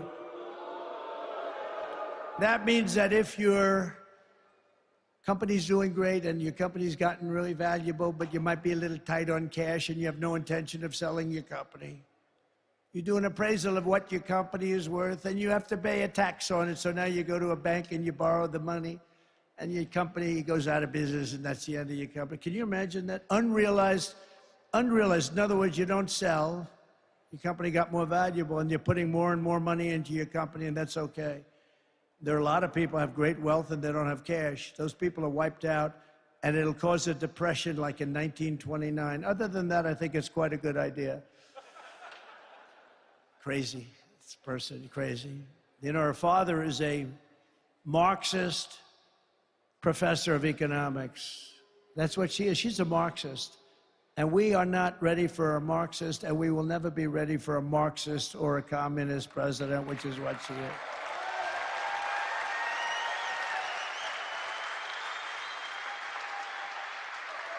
And you know, we're leading in the polls. We're doing great, but you know, when you see we're leading by 2 points, 3 points, we should be leading by 50 points. We should be, how the hell? No, really, you would really say, why would anybody vote for her? She's destroying our country. What she did outside of the nuclear disaster that these people will get us into, World War III, what she did on the border with these millions of murderers and criminals coming into our country, what she did on the border is the worst thing I think I've ever heard. I've never heard of anything like it. Never made sense. You're trying to figure out, you know, in business, you always like to figure out your opponent. What does he want? What are they doing? What does she want? What are they doing? And you want to figure it out. Here, you can't figure it out. Like, why do they want open borders? Why do they want men playing in women's sports? Why does Kamala want to give transgender operations to convicted illegal migrants coming in and staying in detention cells? She said, we will give them sex change operations. Now, somebody would look at me and say, that's crazy. I'm sure that that's not true. No, it's 100% true. She wants to give them, they're in a detention cell, and a man wants to transition into womanhood. And she is willing to do that and give very expensive operations, by the way, hundreds of thousands of dollars. But if you want that, she will give you a transgender operation. Are we crazy?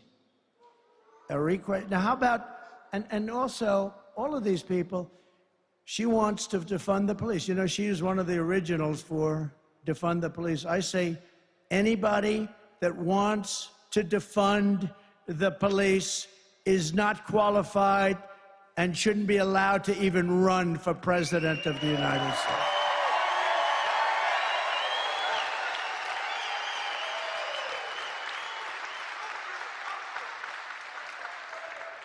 It's crazy. Comrade Kamala Harris also voted for a bill to impose a 100% ban on gas-powered cars and trucks, killing an estimated 200,000 U.S. auto jobs, including 40,000 auto jobs in Michigan, a death sentence for the Michigan economy. On day one, I will terminate Kamala's electric vehicle mandate, have to terminate it.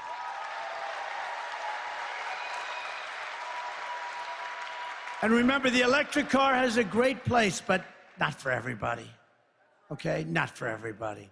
No state in America will be permitted to ban gasoline engines. You want gasoline, nice, clean gasoline. We have the best, we have the most. You know, we want to use something that China has that we don't. It's crazy, right? They have certain minerals, they have control of what you need for the batteries, and we really don't, but we will have. A lot of what we have is stopped because of the environment. We have the minerals, but we don't have the environmental impact statements, but we'll make sure that that's going to go very quickly. We'll be able to do things that you never even thought. The only good thing about what happened with this 4-year disaster is that the people will understand when we fix our country, they'll be much more understanding than they would have been if we just went straight ahead and did it. Because this country has never been laughed at like a bunch of dopes. It's never been laughed at like it is right now.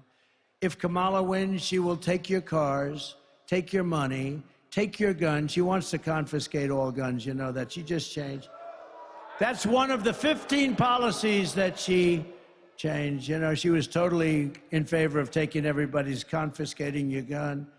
She changed that when she looked at some polls. The polls weren't looking too good.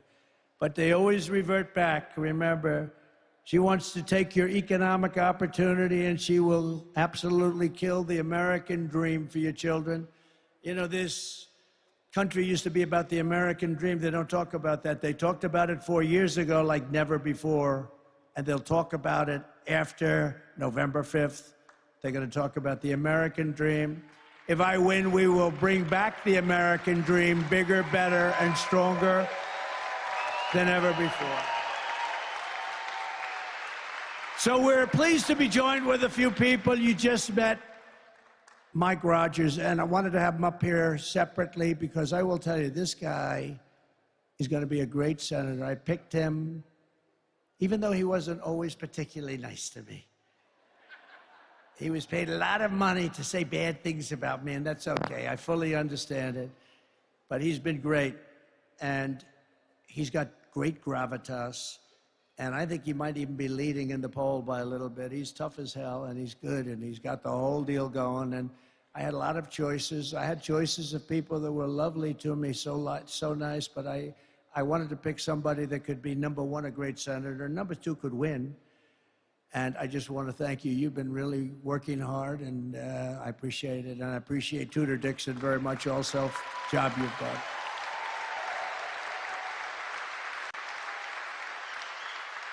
And I think we have somebody here that I really have known for a long time and liked, and he's got a lot of good ideas. He's got a lot of good ideas, especially when it comes to women's health and health generally and the environment.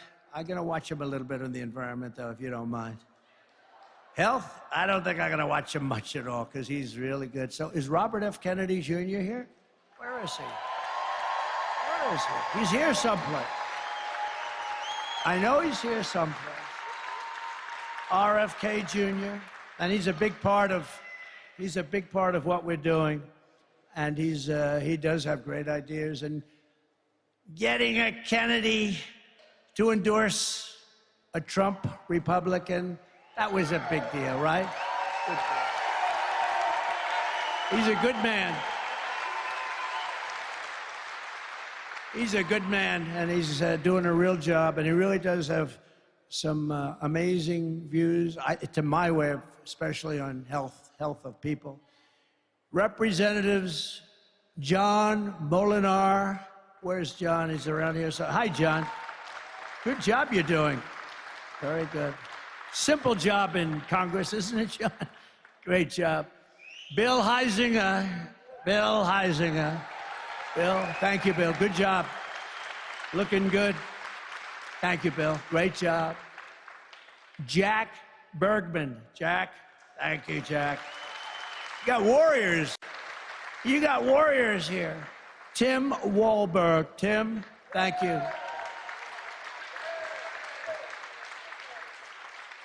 Those people are so tremendous, the way they fight in Congress for you.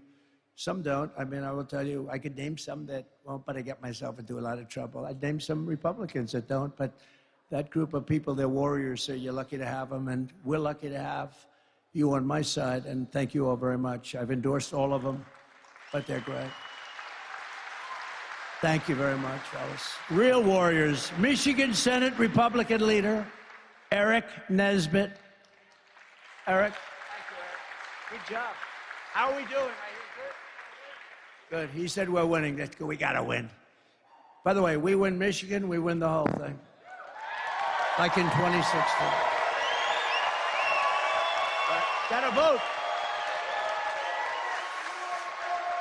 Also, House Republican leader Matt Hall. Matt. Thank you, Matt. Good. Good job. Thank you very much. Really good job. So I just want to thank them, but I want to thank everybody for being here today. It's been great. We have early absentee mail-in voting in your state. Starts this week. And if you have your ballot, return it as soon as possible. And if not get a ballot. Go out and get a ballot. Get as many Trump supporters as you can. You have a lot of people that sit back on the side. They agree with us. They agree with everything. What's not to agree? We want to stop people from killing everybody, you know? We have pretty basic policies, right? Low taxes, good education, strong border, all these different things, common sense things. We don't want to have, you know, in the Olympics, I don't know if you saw that, in the Olympics, I didn't even realize that they have women now, boxers, right? They're boxing for women. And a young, beautiful woman from Italy was boxing a person that transitioned. I've got the language perfect because if I say it a little bit incorrectly, it could mean the end of my campaign. We have to be extremely careful. Like if you dare to say, gee, that's a beautiful woman, you say it very nicely. That's the end of your campaign. You're out of politics. You have to be very careful. So I never see beauty anymore. I never see beauty. But you have this young woman from Italy, and she's fighting, and she's a champion fighter against women. And she's fighting in the first match of the Olympics. And she happens to get unlucky enough to meet somebody who transitioned from male to female and got into the Olympics. Two people did. 2 people were able to get in. By the way, I don't want to upset the story, but they each won a gold medal, okay? Different weight classes. 2 people transitioned from male to woman. Each one won the gold medal. But this young Italian girl, she's in there. She's going to show her mom how good she is. She's going to say, I don't care if he transitioned, Mom. I'm so tough. I can take her. I can take her. And she gets up and she puts up her fists. And he goes, for those that don't know too much about boxing, but I love it. I love UFC. I love Dana White. Has Dana White done a great job? Dana White, what a job. But she puts up her, and you know, a left is sort of to keep them away. She gets hit with a left, just a little dumb. Whoa. She looks around. Holy much, I just got hit by a horse. Goes back to her corner. Said, I've never seen this before. I've watched a lot of this stuff. And goes back to her corner and they say, go out there, you can do it, go out there. Okay, I'll go out. It's like, what does Mike Tyson say? Everybody has a plan until they get punched in the face, right? This is what happened to this young, beautiful lady. Beautiful lady. So she goes out and she gets ready to go again. Boom, he hits her again. And she quits. She said, I can't get it. I've never been hit that hard. This was just like a little defensive punch. He ends up going on to win the gold medal. And another transitioned person won the gold medal. There were 2 of them, and they both won gold medals. In weightlifting, you got to see this. And for many, many years, they had a certain weight that stayed the same, and they'd put 1/8 of an ounce on one side, 1/8 of an ounce on the barbells, right, Mike? And they couldn't quite do it. The best female weightlifters. A guy comes along, have you lifted before? They ask him or her. And he goes, not much, but a little bit. And he goes up to that barbell. Boom. Bing, bing, bing, bing. And swimming, the same thing. The young lady, you saw this. She looks left and she sees all these beautiful athletes that she's swum against for 15 years. Beautiful, beautiful swimmers. She looks to the right, she sees the same thing, but next to her is a giant. A giant. He's got the reach of Wilt Chamberlain. Does anybody know? Wilt the Stilt said to have the longest reach in history. He could dunk a ball without even leaving the... He'd dunk a ball like this. He wouldn't even jump. But she looks at this guy's giant. And she never saw this. And they say, on your mark, get set, go. And she jumps, he jumps, everybody jumps. And as you know, she was badly injured. You know what happened to her, right? I told the story before. Windburn. He went by her so fast that she was horribly hurt. The windburn was horrible. No men playing women's sports. Very, very degrading to women. Right? You agree, Mike?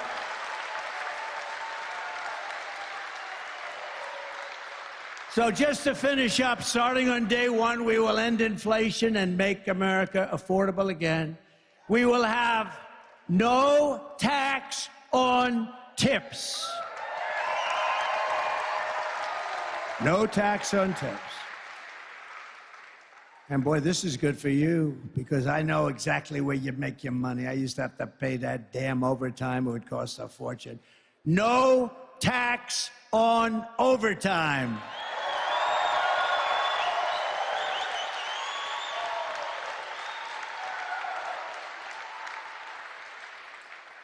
And no tax on Social Security for seniors.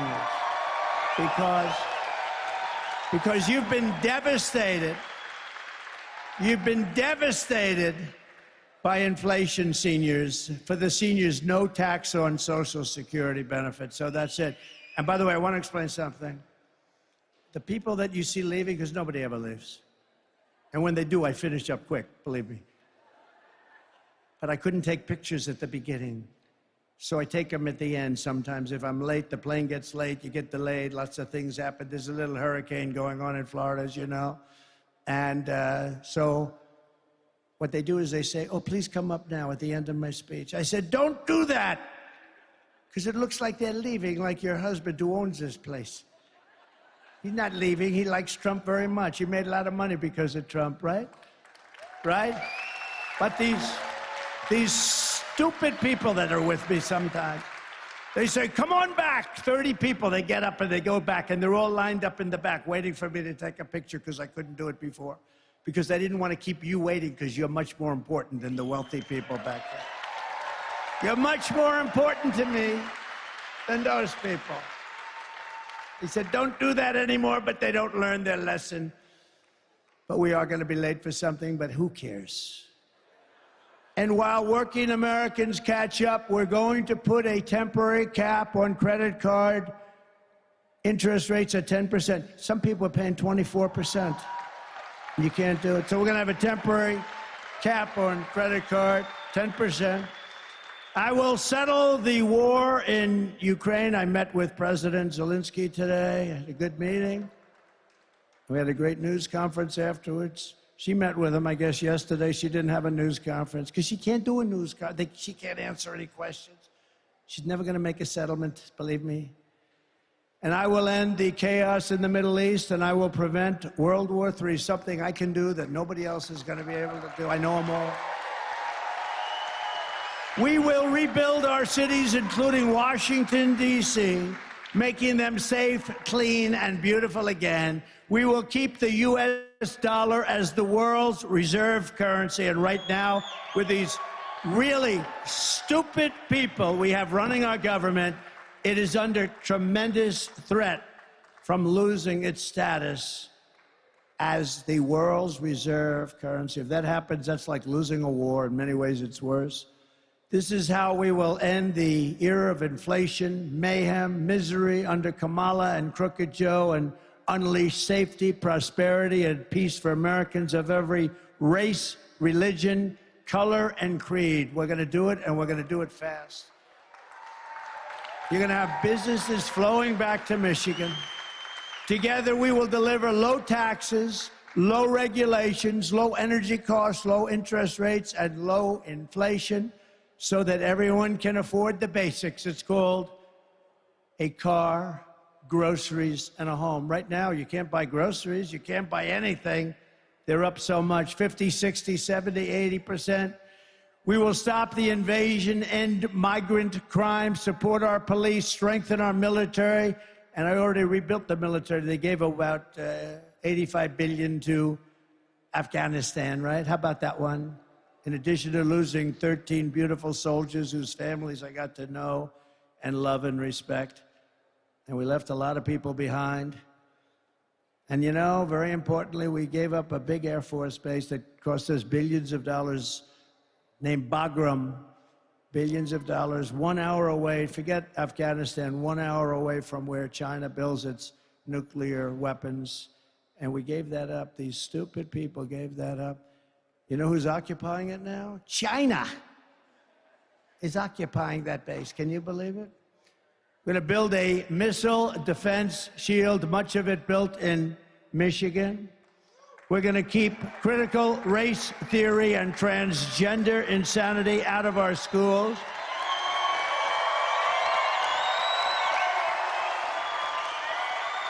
And no men in women's sports again. We will defend the Second Amendment, restore free speech, and we will secure our elections. We are going to make our elections safe and secure. Everyone will prosper, every family will thrive, and every day will be filled with opportunity and hope. But for that to happen, we must defeat Comrade Kamala Harris. And we must stop her country-destroying liberal agenda once and for all. She's beyond liberal, by the way. Early absentee voting is underway, so go vote right now. You can do it right now. We want a landslide that is too big to rig, right? Too big to rig. And on November 5th, we will save our country. We will save our economy. It will go down as the most important day, November 5th, in the history of our country. We will rescue our middle class. We will reclaim our sovereignty and restore our borders. We will always put America first. We have to put America first. We will take back our country, and together we will make America powerful again. We will make America wealthy again.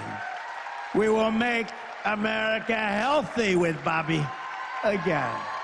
We will make America strong again. We will make America proud again. We will make America safe again. We will make America free again. And we will make America great again. Thank you very much, Michigan. God bless you. God bless you. Go out and vote. Thank you.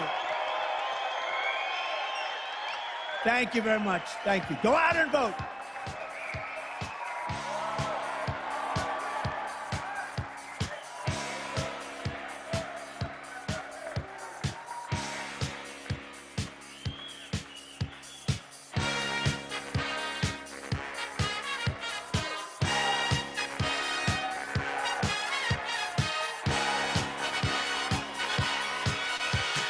Young man, there's no need to feel down. I said, young man,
a sip of wine, it's summertime.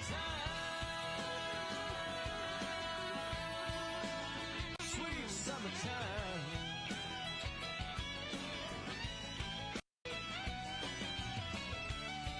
The more things change, the more they stay the same. Don't matter how old you are, and you know what I'm talking about. Yeah, baby, when you got 2 bare feet on the dashboard, young love and an old Ford, cheap shades and a tattoo and a yoo-hoo, bottle rolling on the floorboard. Perfect song on the radio. Sing along, 'cause it's one we know. It's a smile, it's a kiss, it's a sip of wine, it's summertime.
it's real. I'm on trial, and I'm here again, your prison. Like a coin in your mint, I am dented and I'm spared with hot treason. Through a glass eye you thrown is the one danger zone. Take me to the pilot for control. Take me to the pilot of your soul.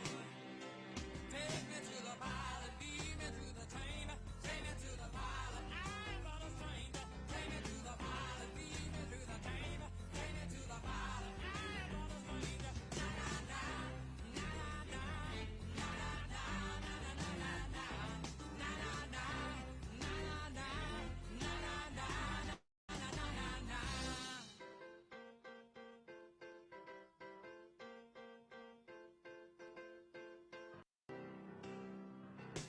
Well, I know he's not old, and I'm told he's a virgin. Oh, he, maybe she, but I'm told, and I'll never for certain. Through a glass eye throne is the one danger zone. Take me to the pilot for control. Take me to the pilot of the soul. Yeah, yeah, take me to the pilot. Lead me through the chamber. Take me to the pilot. I'm not a stranger. Take me to the pilot. Lead me through the chamber. Take me to the pilot. I'm not a stranger. Na na na, na na na, na na na, na na na na na, na na na, na na na, na na na, na na na na.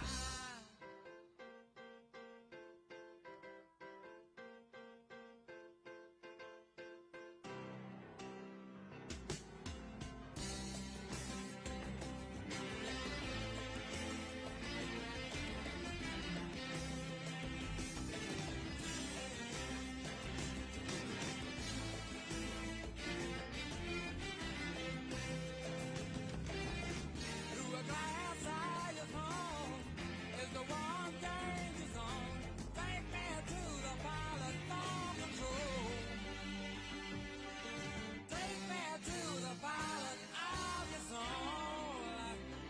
Take me to the pilot, lead me to the chamber. Take me to the pilot, I'm not a stranger. Take me to the pilot, lead me to the chamber. Take me to the pilot, I'm not a stranger. Na na na, na na na, na na na, na na na na na, na na na, na na na, na na na, na na na na.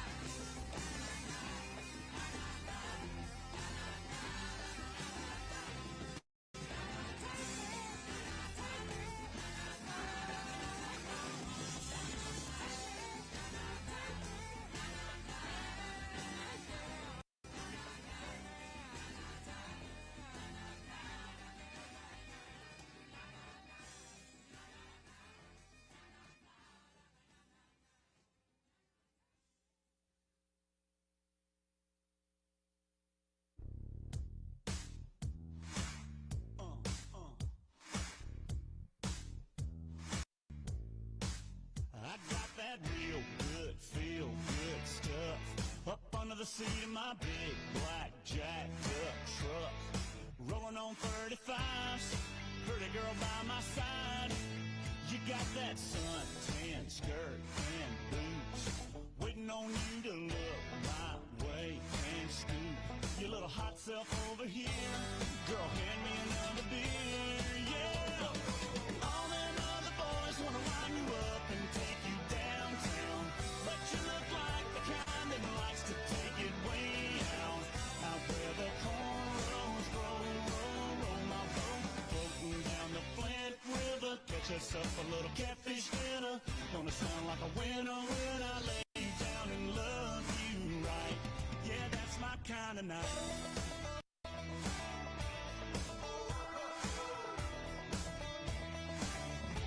Might sit down on my diamond plate tailgate, put in my country ride, hip hop mixtape. Little Conway, little T-Pain, might just make it rain.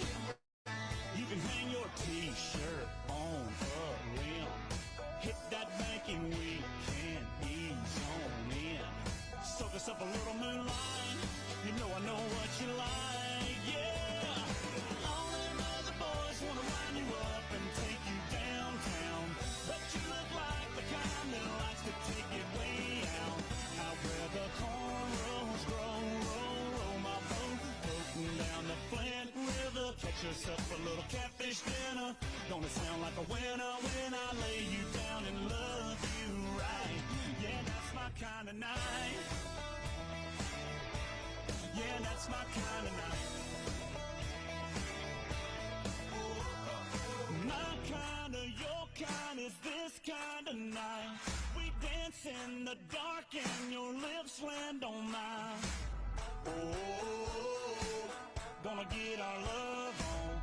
Oh, time to get our buzz on. All them other boys wanna wind you up and take you downtown, but you look like the kind that likes to take it way out. Out where the cornrows grow, roll my boat, floating down the Flint River. Catch yourself a little catfish dinner. Gonna sound like a winner when I lay you down and love you right. Yeah, that's my kind of night. Yeah, that's my kind of night. That's my kind of night. Yeah, that's my kind of night. Come on.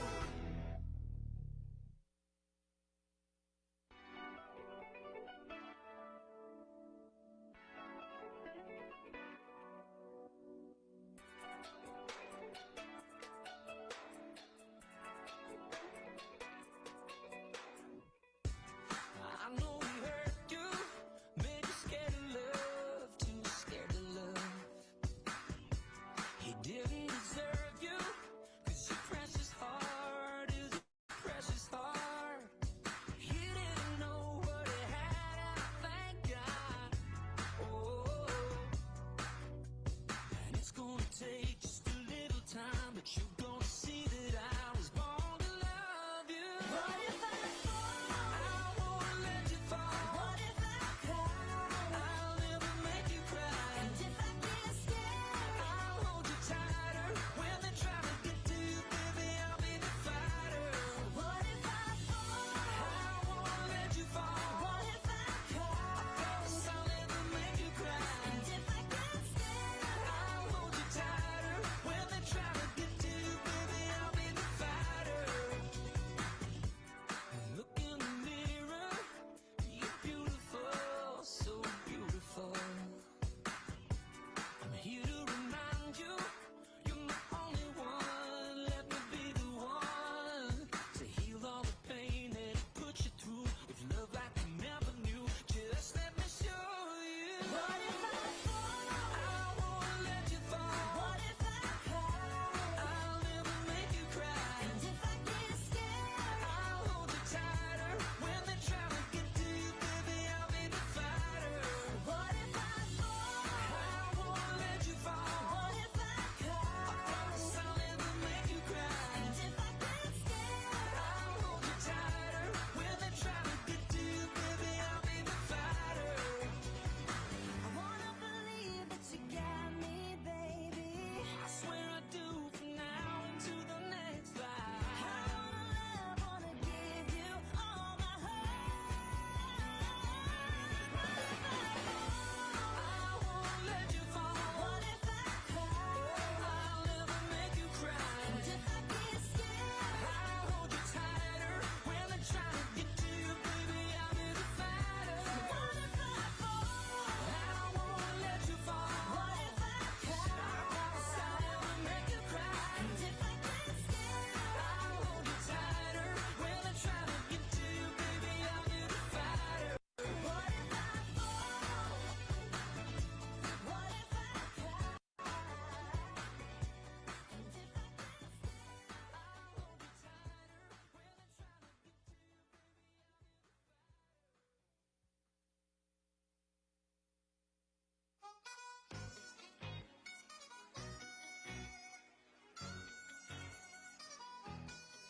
it's going down. I'm yelling timber. You better move. You better dance. Let's make a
let's take our time tonight, girl. Above us, all the stars are watching. There's no place I'd rather be in this world. Your eyes are where I'm lost in. Underneath the chandelier, we're dancing all alone. There's no reason to hide what we're feeling inside right now. So baby, let's just turn down the lights and close the door. Ooh, I love that dress, but you won't need it anymore. No, you won't need it no more. Let's just kiss till we're naked, baby. Versace on the floor. Ooh, take it off for me, for me, for me, for me now, girl. Versace on the floor. Ooh, take it off for me, for me, for me, for me now, girl. I'll unzip the bag and watch it fall while I kiss your neck and shoulders. No, don't be afraid to show it all. I'll be right here ready to hold ya. Girl, you know you're perfect from your head down to your heels. Don't be confused by my smile, 'cause I ain't never been more for real, for real. So just turn down the lights and close the door. Ooh, I love that dress, but you won't need it anymore. No, you won't need it no more. Let's just kiss till we're naked, baby. Versace on the floor.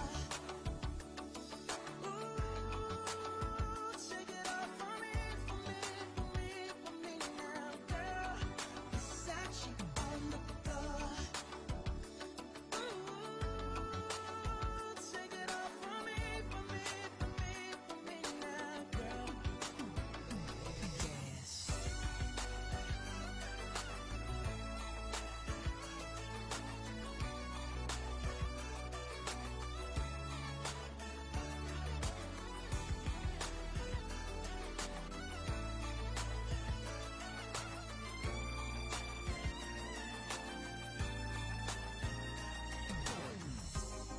It's warming up, can you feel it? It's warming up, can you feel it? It's warming up, can you feel it, baby? It's warming up. Seems like you're ready for more, more, more. Let's just kiss till we're naked.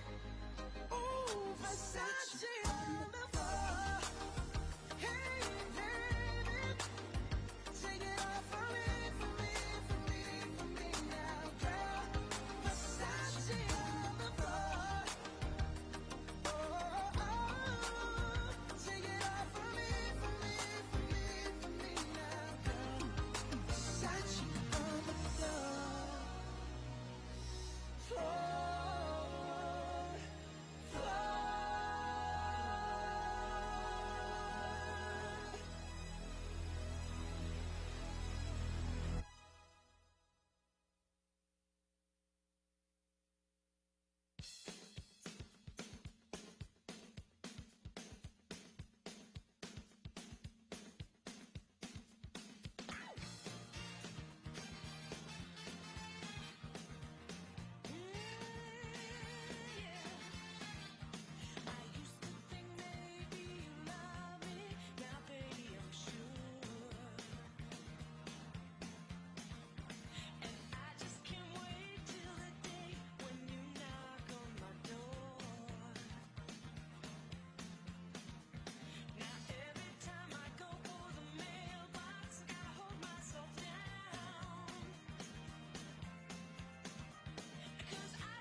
Sunday morning, man, she woke up fighting mad,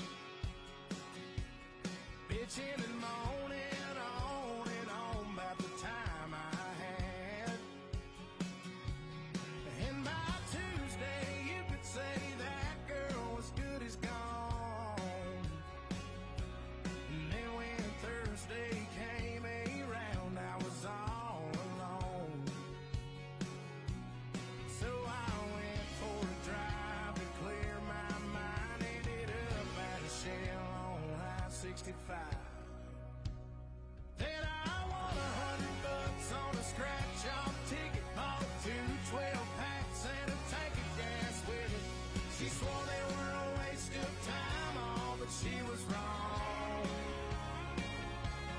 I was calling number 5 on the radio station, on a 4-day, 3-night beach vacation.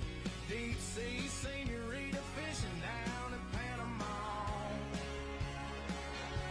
And I ain't gonna see my ex-future mother-in-law anymore. Oh Lord, when it rains, it pours.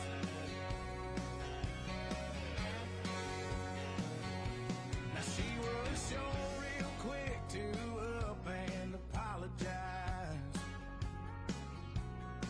when she heard about my newfound luck on that FM dial. And it's crazy how lately now it just seems to come in waves. What I thought was gonna be the death of me was my saving grace. It's got me thinking that her leaving is the only logical reason that I got the last spot in the Hooters parking lot, and the waitress left her number on my check with a heart. She picked up on the first ring when I gave her a call, and I was $5 at the Moose Club raffle, won a used 4-wheeler and 3 free passes for me and 2 of my buddies to play around at golf. And I ain't gotta see my ex-future mother-in-law anymore. Oh Lord, when it rains, it pours. When it rains, it pours. I've been on one hell of a redneck road for 3 weeks now. And it all started on the day that she walked out. Then I won $100 on a scratch-off ticket. Bought 2 12-packs and a tank of gas with it. She swore they were a waste of time, all, but she was wrong. And I was calling number 5 on the radio station, on a 4-day, 3-night beach vacation. Deep sea senorita fishing down in Panama. And I ain't gotta see my ex-future mother-in-law anymore. Oh Lord, when it rains, it pours.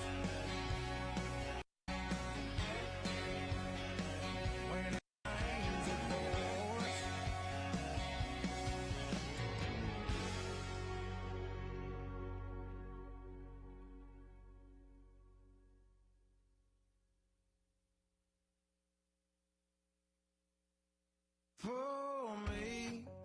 Pour me another drink, 'cause I don't wanna feel a thing no more, hell no. I just wanna sip it till the pain wears off. Pour me another round. Line 'em up and knock 'em down. 2 more, let's go, 'cause I ain't never heard like this before. Don't wanna think about her or wear a ring without her. Don't wanna hit the carry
make them drink strong, cause brother, she's gone.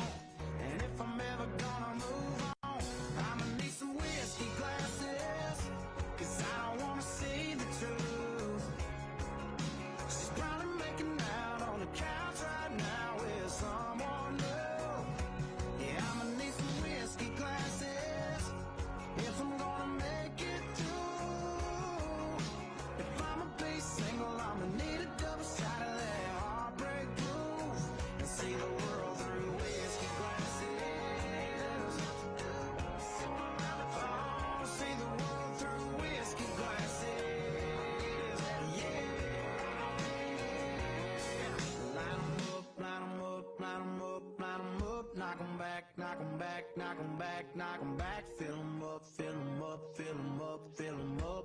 Cause if she ain't ever coming back, line 'em up, line 'em up, line 'em up, line 'em up. Knock 'em back, knock 'em back, knock 'em back, knock 'em back. Fill 'em up, fill 'em up, fill 'em up, fill 'em up. Cause if she ain't ever coming back, I'ma need some whiskey glasses, cause I don't wanna see the truth. She's probably making out on the couch right now with some. Yeah, I'ma need some whiskey glasses if I wanna make it through. If I'ma be single, need a double shot of that heartbreak blues and see the world through whiskey glasses.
turn the bar, yeah, upside down.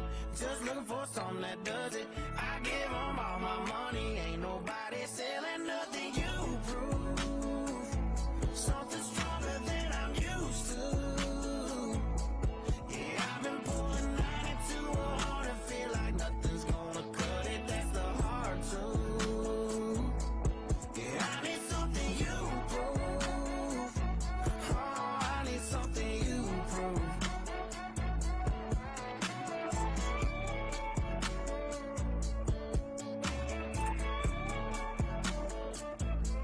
Yeah, I've been mixing liquors trying to get you gone. Oh, but I must be doing something wrong. 'Cause I've been working hard to fade your memory. Baby, but the only thing faded is me. I need something you prove. Something stronger than I'm used to. Yeah, I've been pulling 92 hard to feel like nothing's gonna cut it. That's the hard truth. I need something you prove. Oh, I need something you prove.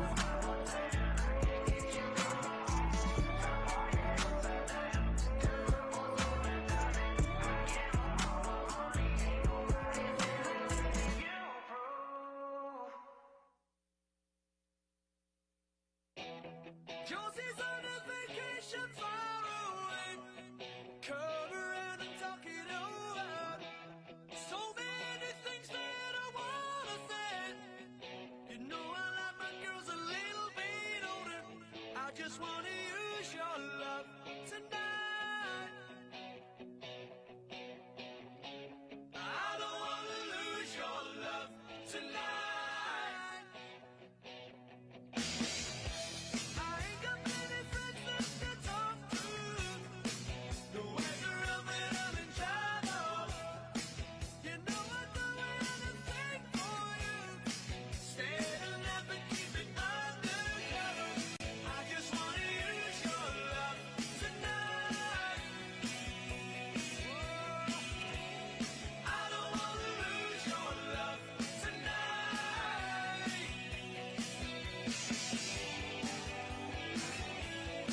to the kitchen, pour myself a cup of ambition and yawn and stretch, try to come to life.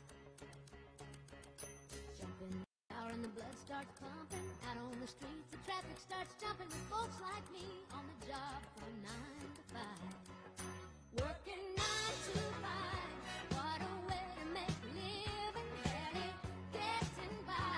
It's all taking and no giving, they just use your mind and they never give you credit. It's enough to drive you crazy if you let it. 9 to 5, for service and devotion, you would think that I would deserve a fair promotion. Want to move ahead, but the boss won't seem to let me in. I swear sometimes that man is out to get me. They let you dream just to watch him shatter. You're just a step on the boss man's ladder, but you got dreams he'll never take away. You're in the same boat with a lot of your friends, waiting for the day your ship will come in and the tide's gonna turn and it's all gonna roll your way. Working 9 to 5, what a way to make a living, barely getting by. It's all taking and no giving, they just use your mind and you never get the credit. It's enough to drive you crazy. 9 to 5, yeah, they got you where they want you. There's a better life, and you think about it, don't you? It's a rich man's game, no matter what they call it, and you spend your life putting money in his wallet. 9 to 5, oh, what a way to make a living, barely getting by. It's all taking and no giving, they just use your mind and they never give you credit. It's enough to drive you crazy if you let it. 9 to 5, yeah, they got you where they want you.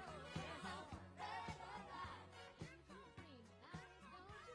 It's a rich man's game, no matter what they call it, and you spend your life.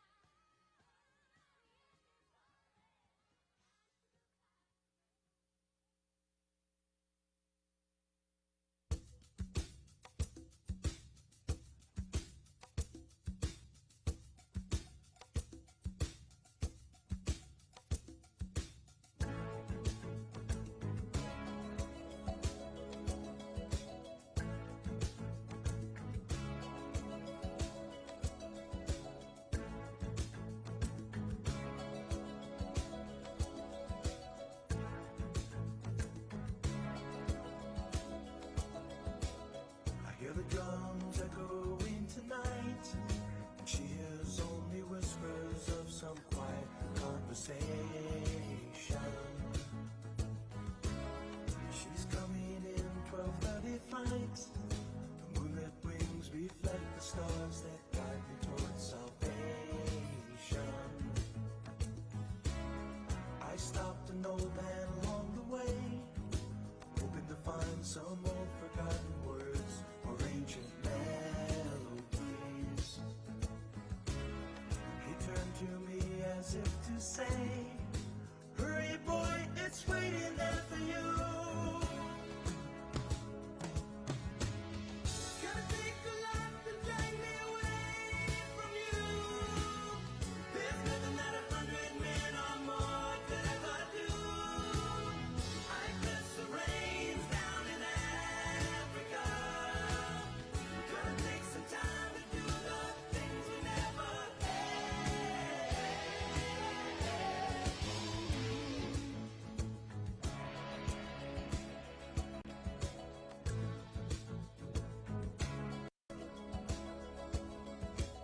The wild dogs cry out in the night as they grow restless, longing for some solitary company. I know that I must do what's right, sure as Kilimanjaro rises like Olympus above the Serengeti. I seek to cure what's deep inside, frightened of this thing that I've become. It's gonna take a lot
shows that I gaze on so fondly today were to suddenly leave you or fly in the night, just like fairy gifts gone in the sky.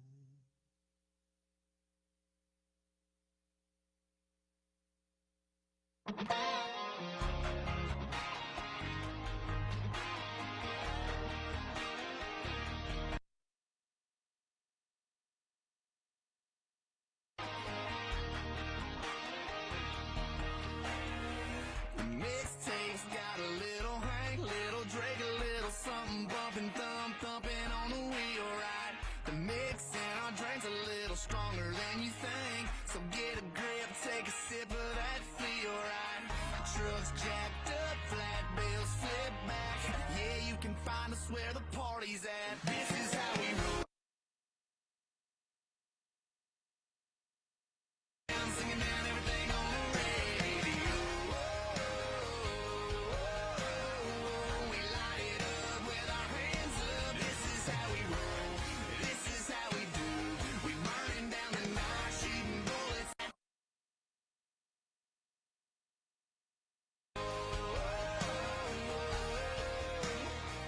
Yeah, baby, this is how we roll. We rolling into town with nothing else to do. We take another lap around. Yeah, holla at your boy if you need a ride. If you roll with me, yeah, you know we rollin'. Hop on in 37 needles, windows tinted, hot Cedo. How fresh my baby is in a shotgun Cedo. Them kisses off of me though, automatic like a free throw. This life I live, it might not be for you, but it's for me though. This is how we roll. We hanging around, singing down everything on the radio. We light it up with our hands up. This is how we roll. This is how we do. When the world turns ugly, I just turn and look at you, baby. This is how we roll.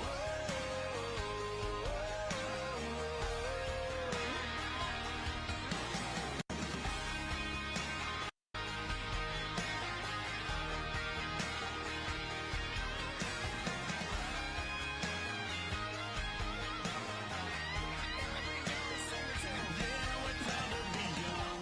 We stick to our guns. We love who we love, and we wanna have fun. Yeah, we cuss on them Mondays and pray on them Sundays. Pass it around, and we dream about one day. 'Cause this is how we roll.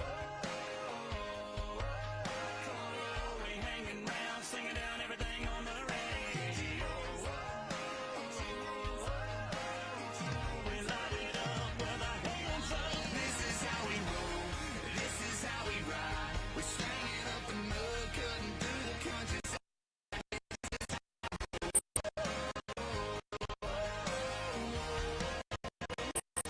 Yeah,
sky. Please tell us why you had to hide away for so long.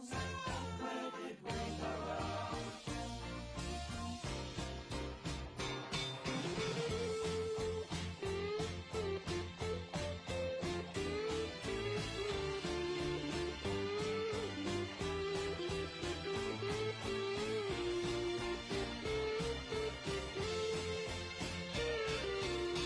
Hey, you with the pretty face.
Telephone passenger, they see it, they say, oh boy.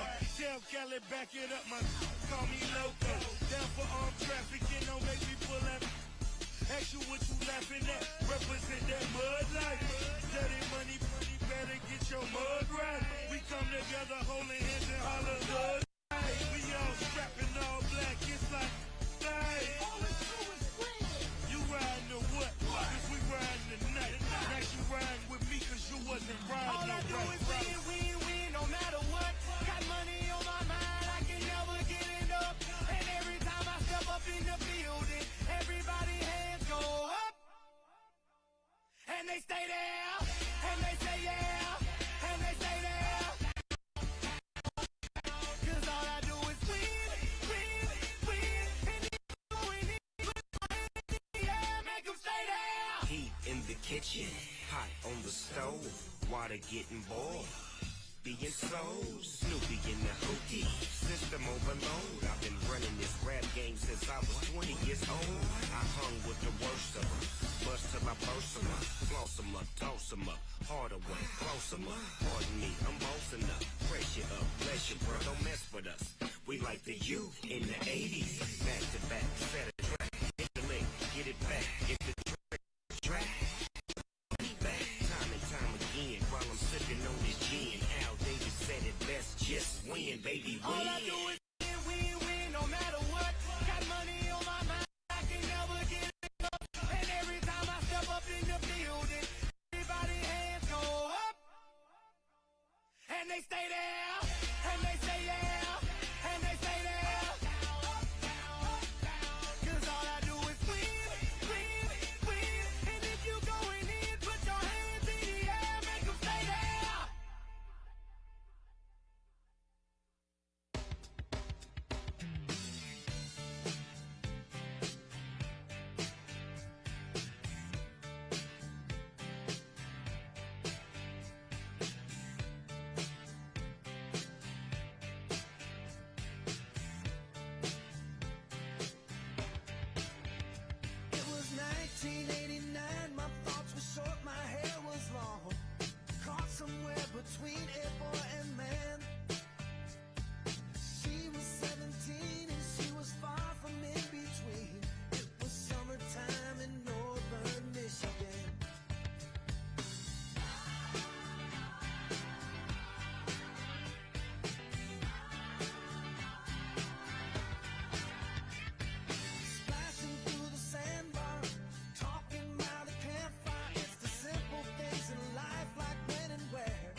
I'm just trying to be a father, raise a daughter and a son, be a lover to their mother, everything to everyone.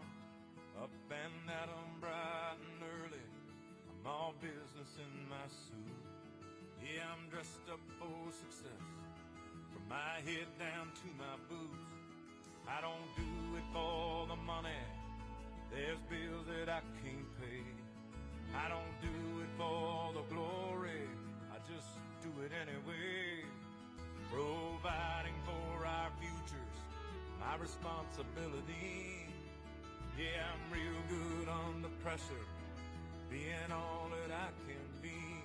I can't call in sick on Mondays when the weekend's been too strong. I just work straight through the holidays, sometimes all night long. You can bet that I stand ready when the wolf growls at the door. Hey, I'm solid, hey, I'm steady, hey, I'm true down to the core. And I will always do my duty, no matter what the price. I've counted up the cost, I know the sacrifice. Oh, and I don't want to die for you, but if dying's asking me, I'll bear that cross with honor, 'cause freedom don't come free. I'm an American soldier, an American. Beside my brothers and my sisters, I will proudly take a stand. When liberty's in jeopardy, I will always do what's right. I'm out here on the front lines, sleep in peace tonight. American soldier, I'm an American soldier.